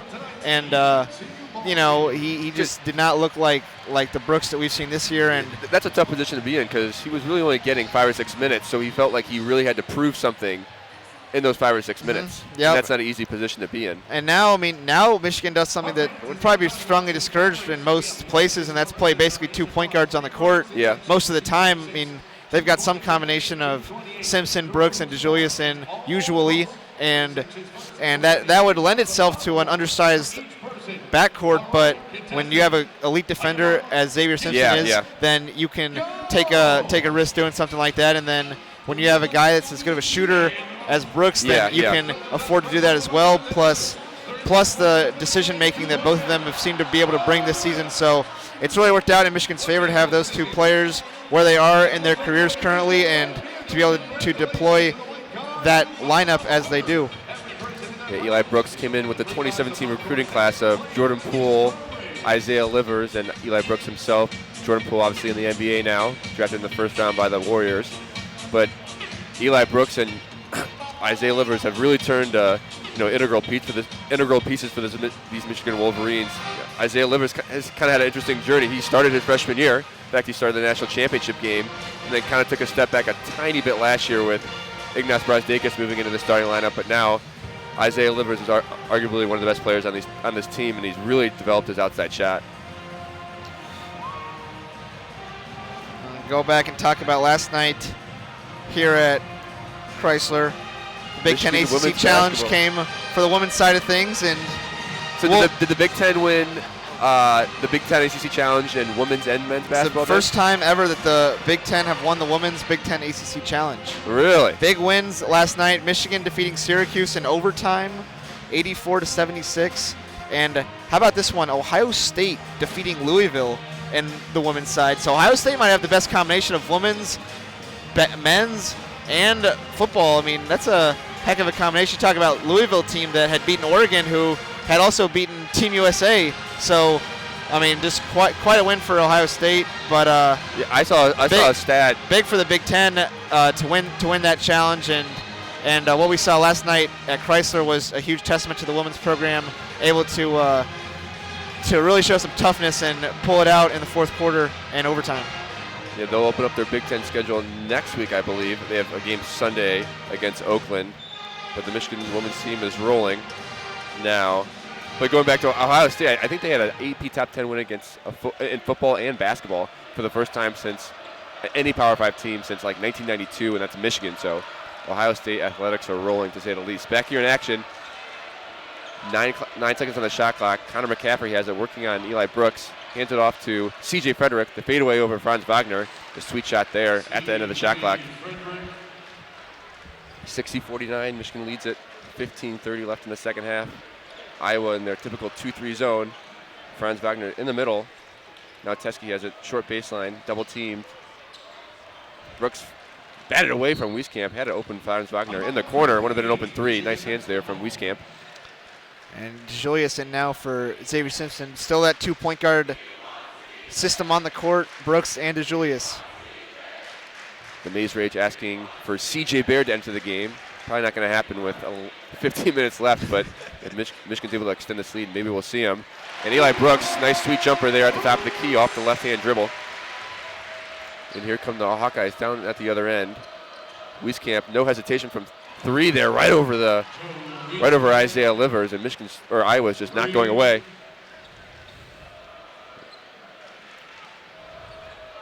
$14:50 left here. Michigan taking their time on offense. Wagner working on Garza. Really nothing. Goes up with his right hand. Little I don't even know what you'd call that shot. Not blocked. Up and under scoop Up and shot. under, but he stayed on one side though. And Garza gets blocked by Teskey on the other end. And here come the Wolverines. C.J. Frederick almost fouled Brooks, and Isaiah Livers goes right at the undersized Jordan Bohannon and will go to the line to shoot two. We haven't seen too much post action from Franz Wagner. He's mostly been on the outside this year, but he can definitely score down low with how big he is. Well, it's an interesting build that he has, and obviously his brother is the big boy that he is, but Wagner, Franz at about 6'9", is really more of a guard, but he does bring that flexibility of being able to basically play the 3 or the 4 position, and I think we've seen it mostly in zone looks, both offensively and defensively. His size really translates. I mean, they can put him at the bottom of the zone and feel very comfortable with his length and athleticism and size to bother opponents. And then offensively, his ability to like flash to the high post or play in the short corner or whatever they really need to see over the zone has been really valuable. Just a very unique skill set. And like we said, we haven't seen the shooting completely come full circle for him yet, but he's got a lot of tools in his bag that people just haven't quite seen yet. He's going to be a special player. Yeah, only his 4th game. He was injured for the first few games of this season. Iowa now on offense. C.J. Frederick tried to find Garza on the pick and roll. Michigan has numbers. Isaiah Livers takes it back out. Hits Wagner in the corner. Open 3. No good. And ball goes out of bounds off Teskey. Actually, not off Teskey. Be off C.J. Frederick. Michigan will retain possession. Juwan Howard bringing over many hitters from the NBA. We'll see what he has in store here on the baseline. Brooks is inbounding. Nothing there. Almost turned it over there. Looking for Livers in the corner. Ryan Kreiner tipped it out of bounds for the Hawkeyes. David DeJulius will inbound it now. 19 on the shot clock. Iowa still in their 2-3 zone. And they get it back out to Brooks. Into Teskey in the middle. Brooks drives right. Nice little floater, no good. Just short. Here come the Hawkeyes down the other end. Frederick has it, guarded by DeJulius on the near side wing. Kreiner down low, working on Livers. Right hand, and good. And these Iowa Hawkeyes are really getting good position on these Michigan Wolverines down low. It's a very big team, very skilled, looking to play through the post, and they have done that. Still in striking distance. Iowa hasn't gone away yet. But they're going to have to find a way to knock down some outside shots if they really want to make a run at this thing. DeJulius kicks it to Brooks. And Wagner with the backdoor cut. Kreiner saw it, though. It's going to be tipped out of bounds. Teskey trying to force one there. Well, Teskey threw it to the wrong block. I mean, yeah, good cut by Wagner, but he threw it to the right block instead of the left block, and a little bit behind Wagner on the cut. C.J. Frederick off the screen. A little floater with his right hand, and sweet shot there. And the lead is now under 10 for the first time in the second half. It's a really nice curl coming off the stagger by Frederick, knowing Wagner's trailing him. That's the right decision, right read on that screen. Iowa back into 2-3 defense. Brooks on the far side wing. DeJulius up top finds Teskey in the middle. Nice off-ball movement from Brooks there, and nails a three. What an awareness from Teskey in the middle to find Brooks. Great job looking opposite. We've seen Iowa really trying to apply some pressure, and that opposite corner is going to be open if that is the case. Michigan now shooting 44% from three on this game. Garza down low. Ball was just thrown right over at Livers, who did not see it coming, and Garza now with 31 on the game, trying to make it 32 with the and one opportunity here. And he has been an absolute beast, and he is only a junior. We'll probably see him again next year unless he decides to go to the NBA. Unbelievable player in Luka Garza. I mean, he's been making an impact since his freshman season, and he has just been too strong for any of the Michigan bigs really tonight. It's not something that we're used to saying with John Teskey on the court. He's taken 24 shots, but he's hit 13 of them. He's a very effective player. Now with 32 on the night, almost half of Iowa's points. Michigan now on offense. DeJulius in, gets a ball screen from Teskey, decides to use it. Finds Franz Wagner wide open in the far side wing and nails it. Franz Wagner from deep. And there's what a lot of Michigan fans have been looking for. This is Toussaint working on DeJulius, who had the step, and DeJulius just completely got blown by there from Toussaint. Well, and he'll go to the line. That's something that DeJulius has got to work on, just being able to focus defensively. You know, he's still young. His mind's a little all over the place at times, but when he can really get that decision-making and defense down, he has a chance to be a very good player with the tricks that he has in his bag, but just not quite all there yet. Joe Toussaint, the freshman from the Bronx, a tough player. And he misses the and one opportunity, or the free throw. Nice cut there from Brandon Johnson. He slams it down. John Teskey with the nice find. Lead back up to 11. Crisler Center on their feet now. Toussaint, nice move, finds Garza, top of the key. No good. Johns just kind of swats it out of there for the defensive rebound. Michigan in transition. Brooks got the cross-court pass there from Franz Wagner. Bit of a risky pass. He'll bring it back out, though. 11:37 left here in the second half. Teskey with all the room in the world and nails the mid-range jumper, and Iowa has to get out on that jump shot. Lead now up to 13. Michigan on a bit of a roll here. Toussaint picks up his dribble, back up to Wieskamp up top. Gets Brooks to jump, decides not to take the shot. 50 on the shot clock, and Teskey's going to get called for the foul. That'll be his fourth foul. He'll come out of the game after the media timeout. Castleton was already checking in anyway, but Michigan's up 13, 11:15 left here in the second half, but that is the unfortunate fourth foul on John Teskey. Franz Wagner finally hitting a three-point shot, and it's a guy that you worry about a little bit when his head starts to hang after he misses a couple threes.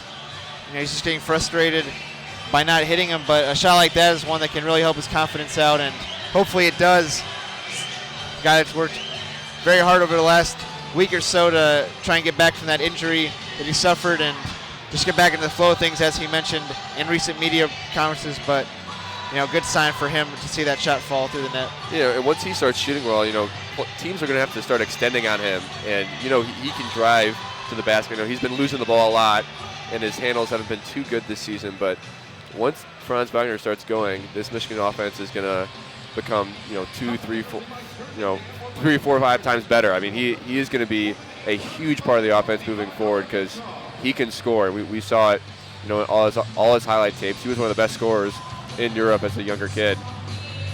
He's going to be a special talent for the Wolverines going forward. Well, you mentioned that other defense will have to come out and guard him, and that's exactly what just happened on one of the subsequent possessions. They throw it to Wagner, and the zone really extends out. Flash of the high post for Teskey, and Brandon John's great baseline cut from the corner, able to throw down a thunderous slam, and that's what can happen when you are able to have such, not just size on the court, but like athletic size. You have a guy like Wagner and Brandon Johns especially, those guys can really, really move with the size that they possess. And then Teskey's pretty mobile for a 7'1" kid as well, so this provides a lot of options for your offense when you have guys that are that skilled and mobile with the size they possess. Yeah, I don't know how many teams can say this in the nation, but Michigan, they're the rotation of 7 or 8 guys, they can all shoot the 3-ball. Even John Teskey, the 7-footer, can shoot it. Brandon Johns has proved that he can shoot it with his sweet stroke. Xavier Simpson, it seems like it's game by game depending on how his stroke is feeling, but teams have to go out and guard Michigan. They cannot go under the ball screens, and that's Michigan can use that to their advantage. Looking at college basketball scores around the nation, Duke down to Virginia Tech by 3 with 18 minutes left in their ACC opener. Actually, I take that back. I think ACC already has played a game, but Duke is losing, possibly going to lose their second game of the year, already losing to Stephen F. Austin earlier in the year at home, one of the biggest upsets of this season. Kids from Nacogdoches, Texas. Yeah. Playing Alabama tonight. They're up 2-0, 40 seconds into the game. Not much other Big Ten action going on tonight. This may be the only game. A few good games tomorrow, but college football takes precedence over that with Big 12, Big 10, SEC, and Pac-12 championships. All should be exciting games. Michigan up 74-61, 11:15 left in the second half. Teskey will head to the bench with 4 fouls. Colin Castleton will come back in. Castleton, the 6'11 sophomore from Daytona Beach, has put on weight, a lot of weight this offseason. Still can put on a lot more weight with his 6'11 frame. But he's been giving Michigan a lot of good minutes this year when Teskey's been on the bench. Yeah, Castleton's a guy that knew it was going to be a project when he came in, Beeline's recruiting class. Looked like he had improved at times last year. Had a couple of good games. I think the Nebraska game was the big one for him. And now really stepping into that backup center role this season. But still a lot of room to grow. But Juwan Howard's hiring probably a blessing in disguise for a guy like him. Yeah. Just very skilled with the big men. Wagner gets a cross-court pass from DeJulius. Misses the open corner 3. Here comes Iowa. Toussaint all the way to the basket. Rejected by Eli Brooks. Offensive rebound from Garza. And he just seems to be in the right place at the right time. Almost every single offensive possession. He'll go to the line to shoot 2. Foul on Castleton. I mean, that's just the strength of Garza over the strength of Castleton. We talked about how Castleton has improved, but still a long way to go for a guy like him, and that's okay because that's what Michigan has been known to do. And John Beilein did it great. Juwan Howard has kept some of those people in place to help with that development. Sanderson, John Sanderson, the strength coach, going to be a big part of that. Garza sinks both free throws. He's averaging a double-double on the season. I believe the only player in Power 5 conferences to be doing that, so he's been a dominant force for the Hawkeyes. And he continues to be one tonight. Iowa now in a man-to-man defense, switching it up on the Wolverines. Brooks works to the right side. Couldn't find Castleton on the pick and roll. Now DeJulius up top, crosses over Wieskamp, shot fake, step back. Ooh, just off the back rim, and Castleton almost had the offensive rebound. Nice move there from DeJulius, just couldn't finish the shot. Here come the Hawkeyes. Toussaint between the legs. DeJulius stays in front of him this time. finds Garza down low. He'll work on Castleton here. A few dribbles to his left side and goes up with his right hand, and that spin move is absolutely deadly. Absolutely deadly. And now Garza has 34 points in the night, 13 for 25 from the field. Make that 36, excuse me. What a monster night from Garza. Keeping these Hawkeyes in it. The lead is 9 now. 9:45 left here in the second half. DeJulius gets a screen from Castleton. Gets a switch from Garza.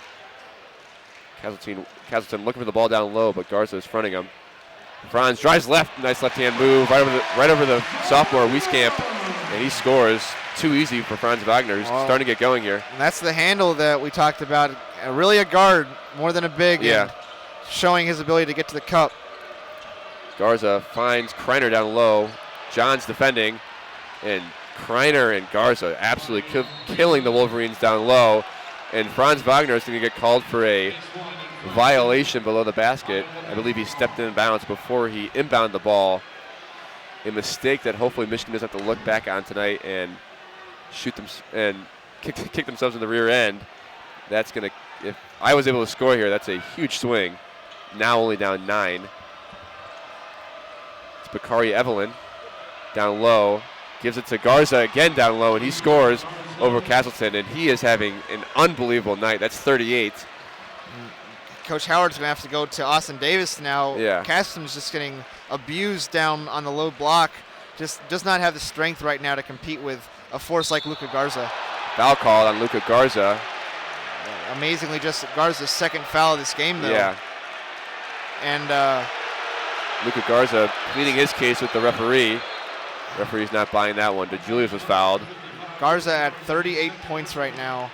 Just really putting Michigan in a tough position because John Teske has 4 fouls, and with 8:50 left in this game, 76 to 69. Yeah. You just don't have an opportunity right now to go back to Teske and feel good about yourself. You're probably going to need him later in this game, so you're going to have to believe in the depth that you have. See what Austin Davis, who at one time was touted by Beeline to be the best player on the team during his redshirt season, maybe didn't come quite true, but it's a guy that has been around for a while, has a lot of experience, and is known as a big guy. And this is why you have to be ready to go. You know, Austin Davis may only play 2 minutes some games, but he's going to play 10 minutes this game, and this, he may be the deciding factor on if Michigan wins this game. So Austin Davis with some pivotal minutes here for the Wolverines, in for Teske and Castleton, who are both in foul trouble. Davis from just above the elbow. Brandon Johns with the offensive rebound. This game becoming a very aggressive game, some pushing and shoving below the basket. This is going to be a good one. That's a good shot for Austin Davis, despite it being about a 15-footer, because of where Brandon Johns was on the court, knowing that he had a guy in offensive rebound position. So there should be no problem with Austin Davis taking that extended mid-range jump shot. Michigan up 76-69, 8:30 left. DeJulius drives, foul on Toussaint. Iowa with 3 fouls in a row. Iowa's starting to really start hacking away, and they don't really have a need to be doing that right now. No. Gonna dig themselves into a hole Michigan they don't want to climb out of. Already with 8 fouls, so Iowa is in the bonus already, and Iowa will be in the bonus here, or Michigan will be in the bonus here in the second. Iowa has 5. 13 on the shot clock. DeJulius has it up top. It's Evelyn on him. Gets a switch to Garza. Almost fumbled it. Finds Franz Wagner in the corner. Working on Toussaint. Step back. Kind of hacks one up there. No good, but Brandon Johns with another offensive rebound. And they'll take another 20 seconds off the shot clock here. Brandon Johns has been really taking advantage of all the minutes he's been getting. Yeah, and just displaying the athleticism he possesses. He might be a little bit undersized to play the power forward position, but he makes up for it with the energy and the athleticism. And Brooks comes off the ball screen and finds a wide open Austin Davis down low. What an offensive possession for the Wolverines. Austin Davis has been rolling very hard while he's in the game, and one way or another it's going to result in something good for your team. Eli Brooks is down, may have taken an elbow to his head. And we'll get a break in the action here. Toussaint was able to score. Once again, the Hawkeyes are just not going away. One of the worst defensive performances we've seen from Michigan this season, without a doubt. I had a chance this summer to go over to watch a Texas A&M basketball practice with new head coach Buzz Williams, and especially at the beginning of the summer, Texas A&M didn't have much of a roster at all. They had basically 10 guys that they could use to practiced with, so if someone got hurt even, they were not even able to play 5-on-5, but that included the walk-ons. And watching him coach that practice, it was really interesting. He was trying to teach his big guys how to roll and just explain the importance of rolling hard even if you don't get the ball. And that's something that Austin Davis, I think, has done very well in this game. Because that draws a defender, and then it opens up a three-point shooter around the perimeter. Or if you roll hard and they see you and you're open, as Davis was on the previous possession, able to score an uncontested layup. Wagner with a career-high 12 points per Adam Rich, the Twitter update there. But yeah, Austin Davis and Brandon Johns are really going to be huge parts of this win if Michigan's able to garner this win. We're here in the third media timeout of the second half. 7:36 left. Lucas Vargas, Jack Molino on the call. WCBN Sports, the official student sports radio of Michigan Sports. Michigan has a few other games which will be broadcasted by WCBN this weekend, including women's basketball on Sunday against Oakland, and then tomorrow we have coverage of Michigan hockey. I'm not even sure who they're playing. Michigan hockey taking on Penn State this weekend. Penn State. Michigan hockey, as I understand, has struggled this year. It has been a little bit of a battle for the hockey program as well. See how they do tonight as well, playing Penn State. And that'll be their last games, home games at least, of the first semester. Yeah. They usually get a little bit of an extended break, come back in January. The women's basketball team, as you mentioned, playing Oakland on Sunday, and then they get about a week off or so, the 14th, right after the Oregon game for the men's basketball. The women will play Appalachian State. Oh, well. They'll get another bit of extended break before they travel to Connecticut, Mohegan Sun Arena, home of the Connecticut Sun in the WNBA, and they have a neutral site game against a top 10 Florida State Seminoles team. Should be a heck of a game over in Connecticut. And then the men's team played out there last year, I believe, at Mohegan Sun. Yep, the Hall of Fame event that they have out there. So women will be a part of that this late December, and then take a break for Christmas, and then come back. And the women are at Maryland on December 28th, and it's a heck of a way to start the Big Ten schedule. So tough schedule for both men and women. You look at the men's schedule; they get Illinois coming up as well. Part of that Big Ten 2-game stretch they get in early December, and then Oregon. Oregon's a very, very talented team as well. Be another tough test as part of a string of Power 5 games that the Wolverines will have played up to that point. And then eventually you get to take a little bit of a break, so to speak, with teams like Presbyterian and UMass Lowell. Your classic winter break, tune-up games. Before a big game on January 5th. Yep, get healthy, get everything sharpened out, and as you mentioned, you get your first road trip to East Lansing of the Juwan Howard era on January 5th. Which will be a good one, and the women's actually play Michigan State here that on January 5th. So exciting basketball, both on the men's and women's side. But back here in action, Michigan leads at 78-71, 7:20 left here in the second half. Michigan's on offense. Xavier gets a ball screen from Austin Davis. Draws a few defenders, and Davis with a nice roll and slams.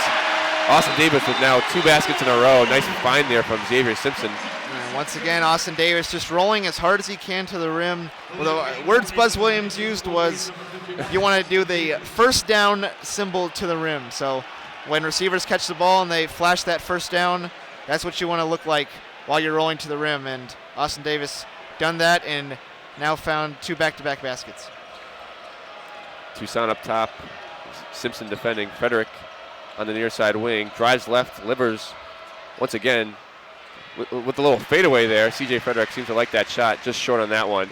Michigan on the other end gets a quick ball screen in transition from Austin Davis, and now he has 6 points in a row. That ball screen was set very quickly in transition, and it seemed to work. And Davis just becoming a force on these pick and rolls, and they're finding him. Ball on the floor. Brandon Johns was on it. It's going to be a jump ball. What a hustle play! What a hustle play there from Brandon Johns, who we said before is taking advantage of every minute he is getting tonight. And those are the plays that win games. Ball on the floor, and Michigan will get possession there with the arrow pointing towards the Wolverines. And the Crisler Center now on their feet with the 11-point lead and a possible chance to maybe get this up to 15 or 16 points and maybe put this one away with 6:41 left in the second half.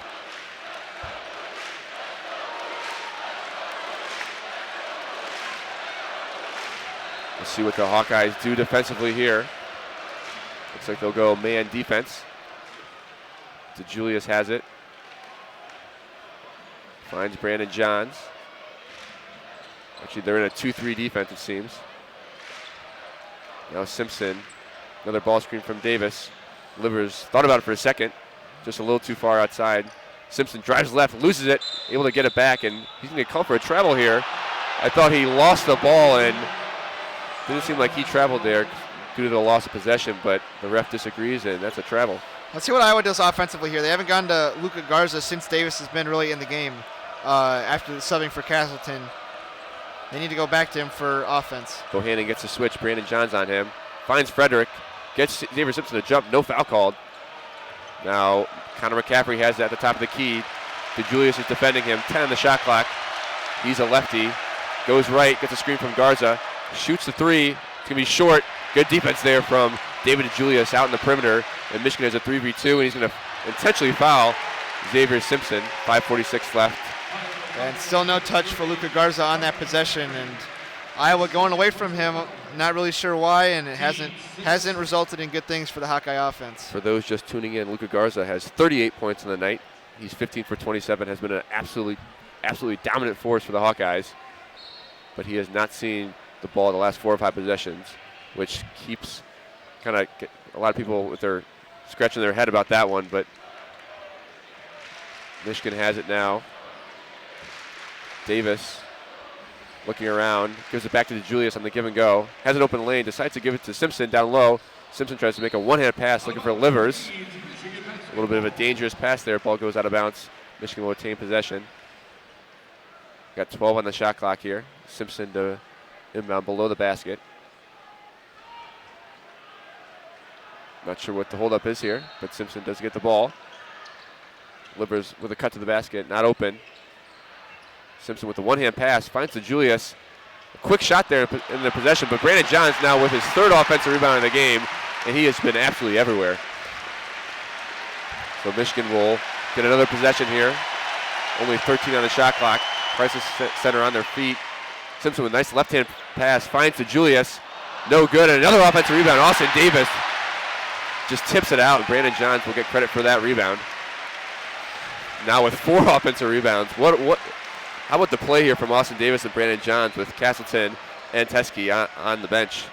Now Simpson blocked. Tried to go up with his left hand, switches to his right hand. That may have drawn the foul. Garza with his 3rd foul of the game. Michigan really trying to put this one away, up 11. Well, you said it best, though. You have to be ready on the bench no matter how many minutes you think you will or will not play. And Austin Davis and Brandon Johns, guys that have seen their playing time fluctuate this season in their careers up to this point, have just come with a relentlessness that has really helped Michigan sustain their lead and really apply pressure on the Hawkeyes. Simpson misses the front end of the 2 free throw shots he will get. Kind of chucks one up there, and the ref has something to say about that one. Doesn't like that. He did make that one, though. It won't count, as that was not the official free throw. Simpson will make the second one. Now the lead is back up to 12. Just under 5 minutes left here in the second half. Bohannon has it. Michigan in a 2-3 zone now. And down low is Garza again. Got the pass from Pemsel. Austin Davis was fighting for a position, wasn't able to get it. And Garza will go to the line once again. Michigan decided to switch to a 2-3 defense. Looked a little lost as the ball was pretty easily entered into Pemsel. And then a little high-low action to Luka Garza. And Teskey will head to the score table to check in. Garza, the 6'11 junior from Washington, D.C. He was the 2017 D.C. Gatorade Player of the Year. And he's showing why tonight. So Teskey and Brooks will check in for Davis and DeJulius. Standing ovation from some for Austin Davis. Yeah. You have to have a lot of respect for guys like that in your program that just show up every day and do the hard work at practice. Don't get the glorification, and as you mentioned, they stay ready to play, and when their number's called, they're going to give you the effort they can to go out there and play for their team. And that is exactly what Austin Davis did tonight. Michigan up 10. Trying to break the press here. Simpson with a nice spin move. And Iowa will go back into their zone. Teske looking for Livers down low, cutting across the lane. And Livers in the corner, shot fakes. Pemsel does not fall for that one. Brooks drives left. Teske at the top of the key. Frederick on him. 3 seconds on the shot clock. Brooks has to heave one up off the side of the backboard. And that ball did not hit the rim. I think Brandon Johns thought it did. He'll get credit for a 5th offensive rebound in this game, but that ball did not hit the rim, and the shot clock did expire. Jawan Howard did not like that call. I'm not sure if they can review that or not. Looks like they may. They can review the shot clock and the rim, so they should be able to take a look at this. I think they will. So they are going to review this. A lot of criticism with a lot of these reviews with how long they take, kind of ruins the momentum of the game. See if they can get a quick review here with 4:11 left in the second half. From up here, it did look like the ball hit the rim. Brooks kind of threw up a heave there, and Brandon Johns was able to just kind of grab it. It looked like the spin did change, so they'll review it, and we'll see if it goes the Michigan or the Hawkeyes way. And something with Jawan Howard, you know, it's really been interesting to, I think, watch his evolution as the head coach, just from how he actually coaches during the game.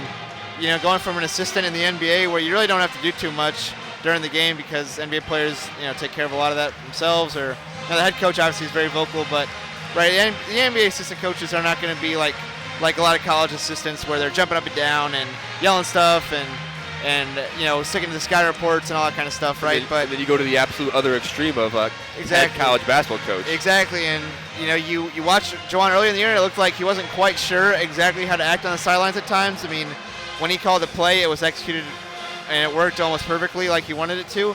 But other than that, it didn't seem like he really had the sideline presence down completely.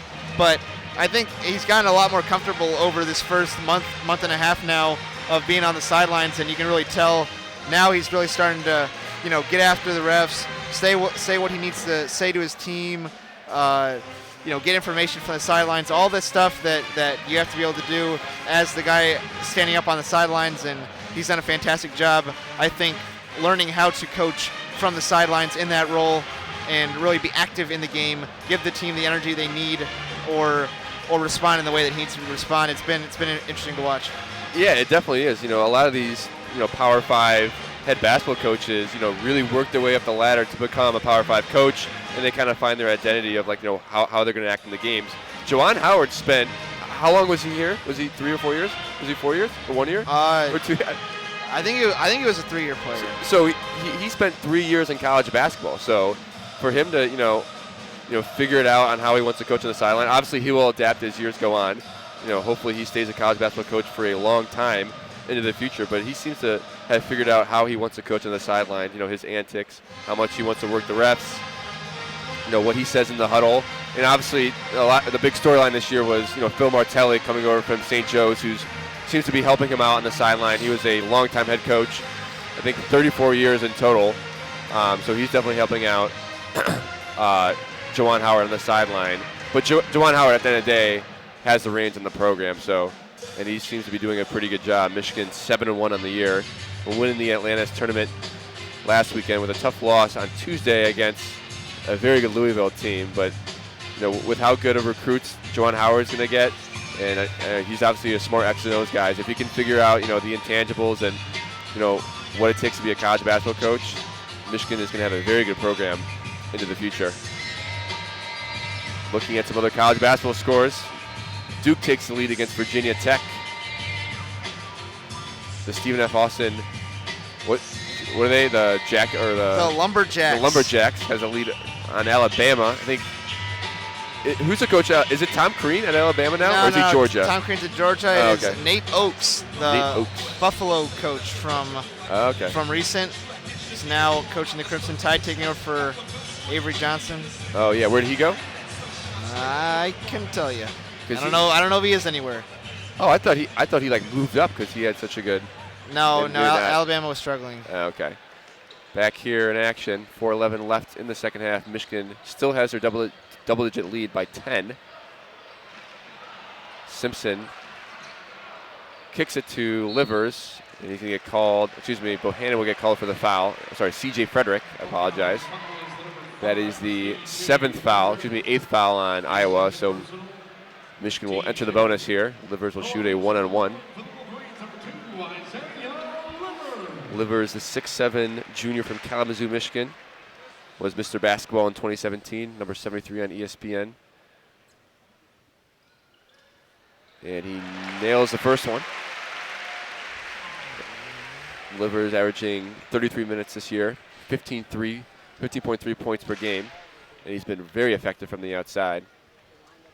And with the large frame he does have, he can take it to the basket, as you saw right there. He hits both free throws, extending the lead to 12. So we get to the 4-minute mark left in this game. Iowa will need to get something going on offense to stay in this one. Bohannon, shot fake, doesn't put it up. Brandon Johns was on defense there. And it's going to be McCaffrey. Hands it back off to Bohannon. Garza with the screen up top. And Bohannon just short on that three. That's his shot coming off. And he'll get another shot from 4 feet behind the line, and he hits it. A long offensive rebound, kind of kills the Wolverines there. And Hawkeyes cut it to 9. Bohannon is so good, and he can shoot it from deep, too. One of the best shooters in the Big Ten Conference. Simpson gets a ball screen from Teskey. Nice pass there to Brooks. Bohannon was out on Brooks, though. Simpson will take a one dribble, trying to split a few defenders there. Ball was almost kicked out of bounds. 5 on the shot clock. Simpson from a few feet behind the line, and he hits it. A big three there from Xavier Simpson. He doesn't shoot the three very often, but when he does, it seems like he makes the big ones. Lead back up to 12 after switching a pair of threes there, Iowa and Michigan.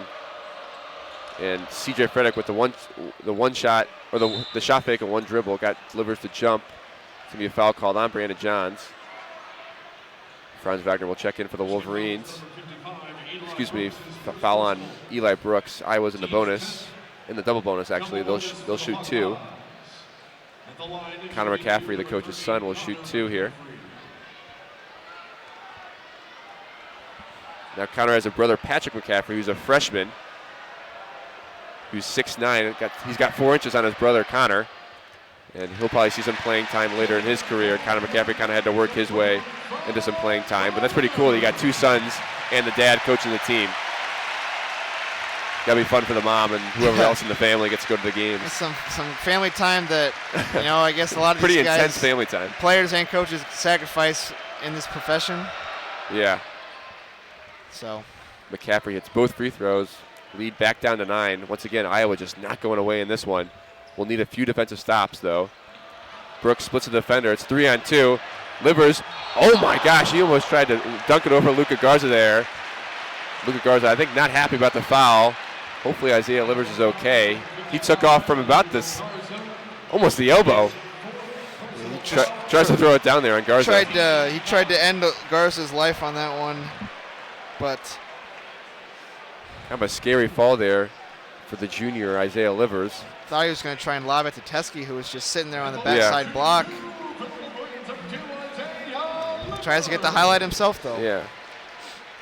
In a possession like that, where you have a 11-point lead with 2:41 left, you either have to get the basket or you got to bring it back and milk some clock. And I guess they may get some points here, but Isaiah Livers tries to go for the highlight dunk. He tries to go for the death sentence. He hits the front end.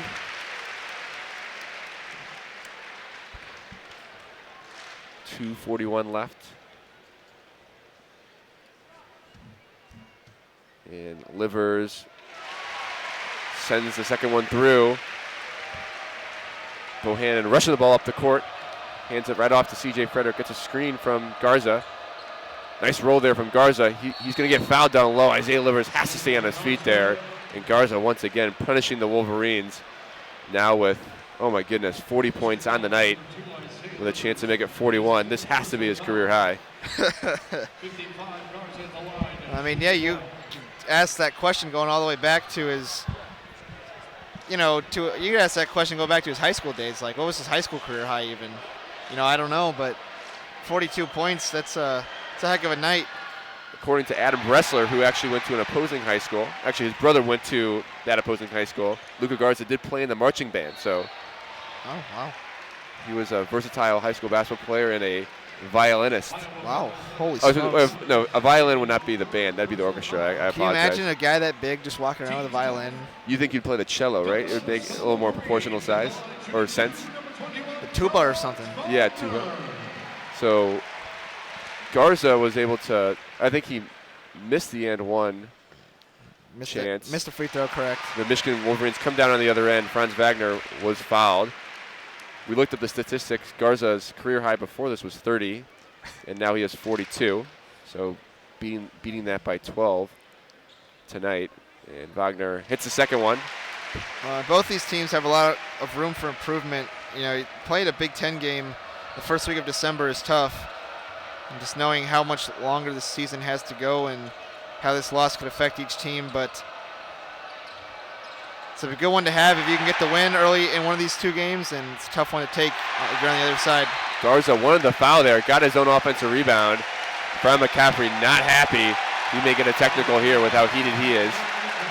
Garza looked like he was fouled, though. There's about 4 Michigan defenders around him. That's what seems like it takes to stop him tonight. Yeah, we can't talk about an Iowa game without remembering last year when Fran McCaffrey literally chased a ref into the tunnel. It was at Ohio State. And cussed him out. There's an unreal scene to visualize a coach chasing a guy into the tunnel afterwards and yelling at him, getting suspended for that. It's incredible. Teskey was fouled intentionally at his own, or down at the other end. I'm not sure if it was out of frustration there from Garza, probably was. Michigan now up 93-79, 2:07 left in this one. Teskey trying to make this a 15-point lead. That may be the largest lead of the night, if I'm not mistaken. Reaching the 2-minute mark here. Another handoff, actually a fake handoff there. McCaffrey easily scores. Left-hand layup. And this is the most points scored by an Iowa player under Fran McCaffrey since Peter Jock, who scored 42 in November of 2016 against Memphis. So Garza with one more point will break that record and have the most points scored under a Fran McCaffrey Iowa team. Peter Jock was a special talent for the Hawkeyes a few years ago. That was a good. The Big Ten was very good that year too, and Iowa was a good team in that conference competing for the Big Ten. I believe Indiana ultimately won it that year, but Peter Jock, yeah, heck of a player. McCaffrey's had some good teams. You know, he never seems to do exceptionally well in the Big Ten, but he's made some tournaments, but he hasn't seemed to be able to put it all together at the right time in March. I don't think he's made an Elite Eight. I'm even not sure if he's even made a Sweet 16. They lost a tough game to Tennessee last year in the March Madness tournament, which was a thriller. But you know, this year with how good Garza is and Bohannon and Wieskamp, if they're playing well and shooting threes or shooting well from the outside, they can be a force in the Big Ten, in my opinion. You know, the Big Ten is really up for grabs. You obviously got Maryland, who's very good. Michigan, now ranked 4 in the nation. Michigan State with a few losses here and there, but you know, it seems like Michigan and Michigan State have dominated the Big Ten the last few years. But in my opinion, the Big Ten is up for grabs, and anything can happen. I'd even look out for an Indiana or Illinois. Brad Underwood, and now his 3rd season as the head coach of Illinois. They play very hard, and we always say it, you cannot take any night off in the Big Ten, even against a Nebraska team who has lost their last 6 games. If you go out to Lincoln, you got to be ready to play. And I think Michigan learned that the hard way. They lost to Nebraska out in Lincoln a few years ago, and that was not a very good Nebraska team. So you cannot take any night off in the Big Ten. No, you're absolutely right. This is a conference in every sport that will push you to be your very best, and you have to be ready to play on any night, anywhere, because every team is that good, except for maybe like Rutgers in a couple sports. But yeah, I think it was last year Michigan played a Penn State team who was absolutely awful, and Michigan, you know, I think they had an unbelievable record at that point. I think it was after they lost the first game of the season, 19 games in, to Wisconsin, but Penn State came out and just played better, and Beeline got ejected at half, and they beat them. So, you know, especially a Michigan team who's going to be fighting for, you know, if they keep this up, they'll be fighting, you know, maybe for a 2 or 3 seed. So, you know, every single loss does matter, and you got to come out and play. in this Big Ten Conference every night. This year, it's no secret that the Big Ten is as good as it is when you Yeah. have, 4 Big Ten teams ranked in the top 11 this week. I mean, you have Ohio State playing out of their minds in basketball as well. Penn State's even won a few good games. Indiana had a big win against Florida State the other night. I mean, just up and down this conference is just very, very good. And, Wisconsin is struggling right now. Rutgers, is tough. Northwestern's had some struggles, but, Illinois you don't really know, I guess. But, most of the other teams in this conference just have had a signature moment already this year. So Eli Brooks will go to the line. The lead is 13, just under 2 minutes left here. Garza and McCaffrey will check in. Iowa doing some offensive, defensive stuff here. Trying to keep Garza off the floor on defense. And if Michigan's able to hit their free throws, they should be able to close this one out. Michigan has struggled from the free throw line a little this year, a lot last year. That whole thing with Xavier Simpson. And he hits the second one there. The lead is 14. It's McCaffrey. Goes back door. Found he found Bohannon, and Wieskamp missed the open three. And Garza now has the most points under a Fran McCaffrey Iowa coach team at 44. And Fran McCaffrey calls a timeout, trying to extend this game as long as possible, which good coaches always do. And I think he burned his third timeout. He has one remaining. So Michigan will need to hit some free throws here. I'm not sure if Iowa will foul or go for the trap. But Michigan needs to close this one out. This will be a huge win, especially how poor Michigan played defensively and how well Garza played. Michigan was able to time this one up well with a good shooting night, I'd say. They were 31 for 57 from the field, 10 for 24 from three. Well, and polar opposite of the Louisville game, offensively for sure. But it's gonna be something to watch. I mean, you play a team like Louisville, and if Michigan is going to be as good as they want to be, then they're going to play teams like that later in the year and see how that pace really works out, and whether it works or doesn't. But like Michigan State, Ohio State, Maryland, I mean, those are going to be some incredible tests. And when you go on the road in those atmospheres, it's going to be a tough one like Louisville. So Xavier Simpson was fouled immediately there by C.J. Frederick. Simpson will go to the line to shoot two in the double bonus.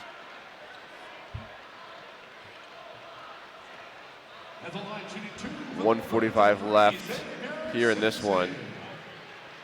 It's going to be a very long end of the game if Iowa continues to foul.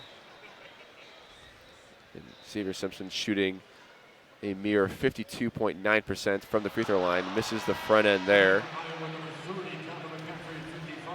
Connor McCaffrey and Luka Garza will check back in for the Hawkeyes. Looking at some other free throw percentages, Livers shooting 80%. Teskey and Simpson, who seem to go to the line the most on the team, are shooting only 65 and 52. We'll need to spend a little more time in the gym on their free throws, I'd say, especially down to the end of this. When it gets to March Madness, seems like free throws do win games. So Michigan will need to work on their free throws for sure. 1:37 left. Iowa trying to score offensively. Garza for three, misses it. Xavier Simpson with the offensive rebound. He's going to get fouled. He'll go to the line to shoot two again. Iowa unable to drain a few threes here that would get him back in this one. This one seemed to kind of get out of their reach now. And Iowa's still fouling, hoping they can get the 13-point shot, I guess, with a minute and a half left. Hey, you never know. Daring Michigan to eclipse the 100-point barrier. Now, has Michigan reached the 100-point barrier this season? I think against Houston Baptist, probably. Oh, they did, yeah. They scored 111 against Houston Baptist. One of the worst teams in Division I basketball. Isaiah Livers had 24 that game. And Michigan with a lot of high scorers tonight. We have 6 players in double digits, including Brandon Johns with 12. And then Teskey and Wagner both have 16. Simpson hits the first one.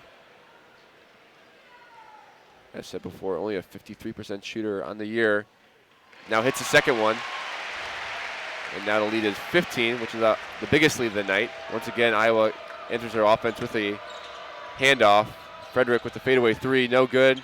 McCaffrey with the offensive rebound. Isaiah Livers fouled him, not what Michigan needed, a foul and a stoppage of play. The last thing Michigan wanted, in fact. Brandon Johns will check in for Isaiah here as he gets a round of applause from the Crisler Center fans who showed out in full force tonight, probably 85% full, I'd say. Not too bad for an early season Big Ten non-rivalry matchup. And, I mean, the one thing that Juwan Howard put on the door of everybody's office in Crisler was, a daily reminder, are you invested in winning a Big Ten championship, a Big Ten tournament championship, and a national championship? And, all those goals have already started, but those Big Ten goals especially started today. And this team has certainly bought into those goals, and we've seen some great flashes early on this year. And, we just always talk about it, but I just love reminding people, you just cannot overreact to slow starts and, whatever time horizon you're talking about, whether it be a slow start in the Big Ten or even a slow start to Juwan Howard's career. I mean, I think John Beilein was, in his first two out of his first 3 seasons, were losing seasons here. And he became the best, Michigan basketball coach of all time. So you also can't overreact to fast starts as well. No, that's a very good point. So, I don't know how many Texas Tech fans are listening, but the other day Chris Beard, I think, got some great stuff he said following a couple losses in Las Vegas, the same tournament that Iowa was at. He said he's talking about the process and how it stays the same whether you win or lose. And you have to believe in who you are, what you're doing, and believe that daily process is going to get you to wherever you need to go based on your goals. And I think that's a great lesson for everybody in sports, life, etc. But it's something that we have to keep in mind when we evaluate all these teams. Yeah. The process will take over eventually. The process. Eli Brooks misses the front end. Michigan continues to struggle from the free throw line tonight. Brooks trying to make it a 14-point game here with 1:19 left, and he makes it. Iowa will come down, needs a quick basket here. Toussaint drives on Simpson, just kind of hucks it up there. Franz Wagner now has it. It's a 3-on-1. DeJulius to Wagner, and he slams it home. Alley-oop there. Franz Wagner, the freshman from Germany, throws it down to the pleasing of a lot of these Crisler Center fans as Bohannon just hacks one up there, almost banked it in. McCaffrey scores very quickly, though, on the other end. And Iowa will continue to foul. Fran McCaffrey does not want to leave tonight. The Crisler Center. He loves this this arena so much, it seems. Really extending this game. 14 points with under a minute seems insurmountable, but it's a 14-point shot, Jack. It's a 14-point shot, I guess so. What a play there from Franz Wagner. You kind of saw it developing. David DeJulius and Franz Wagner had a 2v1, and DeJulius throws it up to the freshman Wagner, who slams it home with a career-high 18 on the night for Franz. Simpson hits the front end. Michigan has eclipsed the 100-point mark with 102 tonight. Not sure if we'll see any of the scout team players and C.J. Bair or Luke Wilson with a 15-point lead. Simpson makes it 16 now. Ryan Kreiner checks in for the Hawkeyes. I'm guessing Juwan Howard will not sub until Fran McCaffrey starts fouling or subbing himself. You gotta wonder with under 50 seconds now, is it even worth it? Yeah. Toussaint works on Simpson there and scores. And he's been pretty good, the freshman from Bronx. And finally, Iowa has stopped fouling to the pleasing of these Crisler Center fans who can go home and rest easy now. As Michigan's going to pull away and win this one. Still a few shot clock possessions here. Yep, left in this one. See who takes the turnover. Who takes the shot clock violation? The Balbonic plague. Oh, Simpson will just take the take the turnover himself. Straight up turn it over. Yeah. Bohannon will hack up another three. No good, and Kreiner takes it. But that will bring us to a ending here at the Crisler Center. They throw it ahead to Franz Wagner, who will not take the open shot. And he will dribble this one out. Michigan will move to 8-1 this season. I will move to 6-3. Juwan Howard wins his first Big Ten game of his career. And a really good offensive performance from Michigan. Obviously, not a great defensive performance with how good Garza was, but Michigan shot the ball extremely well, and they got a lot of production from a lot of different players. They had 6 players in double digits. Yeah, so balanced today, and people will say that's a problem that you don't have a guy that you know you're going to go to when you need a shot, but I'd say that's about as good as you could ask for to have a balanced lineup. It just forces the defense to really respect everybody, to have to stay disciplined because anybody can beat you on any night. Very disciplined, and just great start to the Big Ten play. You break 100 points against a Big Ten team, it's good, but you also give up 91 points. So yeah, a lot of work to do.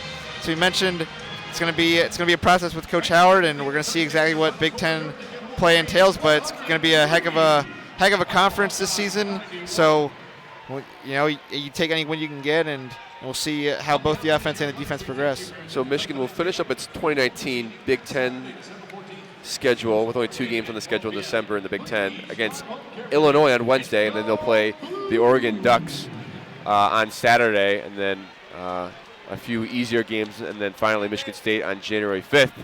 But Michigan, like I said, will move to 7-2 on the year. Iowa drops to 6-3. A great offensive game for the Wolverines. And that will do it for us tonight. Adam Bressler and Adam Rich on the call in the first half. It was Lucas Vargas and myself, Jack Molino, on the second half here. Michigan wins it, 103-91. And I will leave you with a good night and go blue.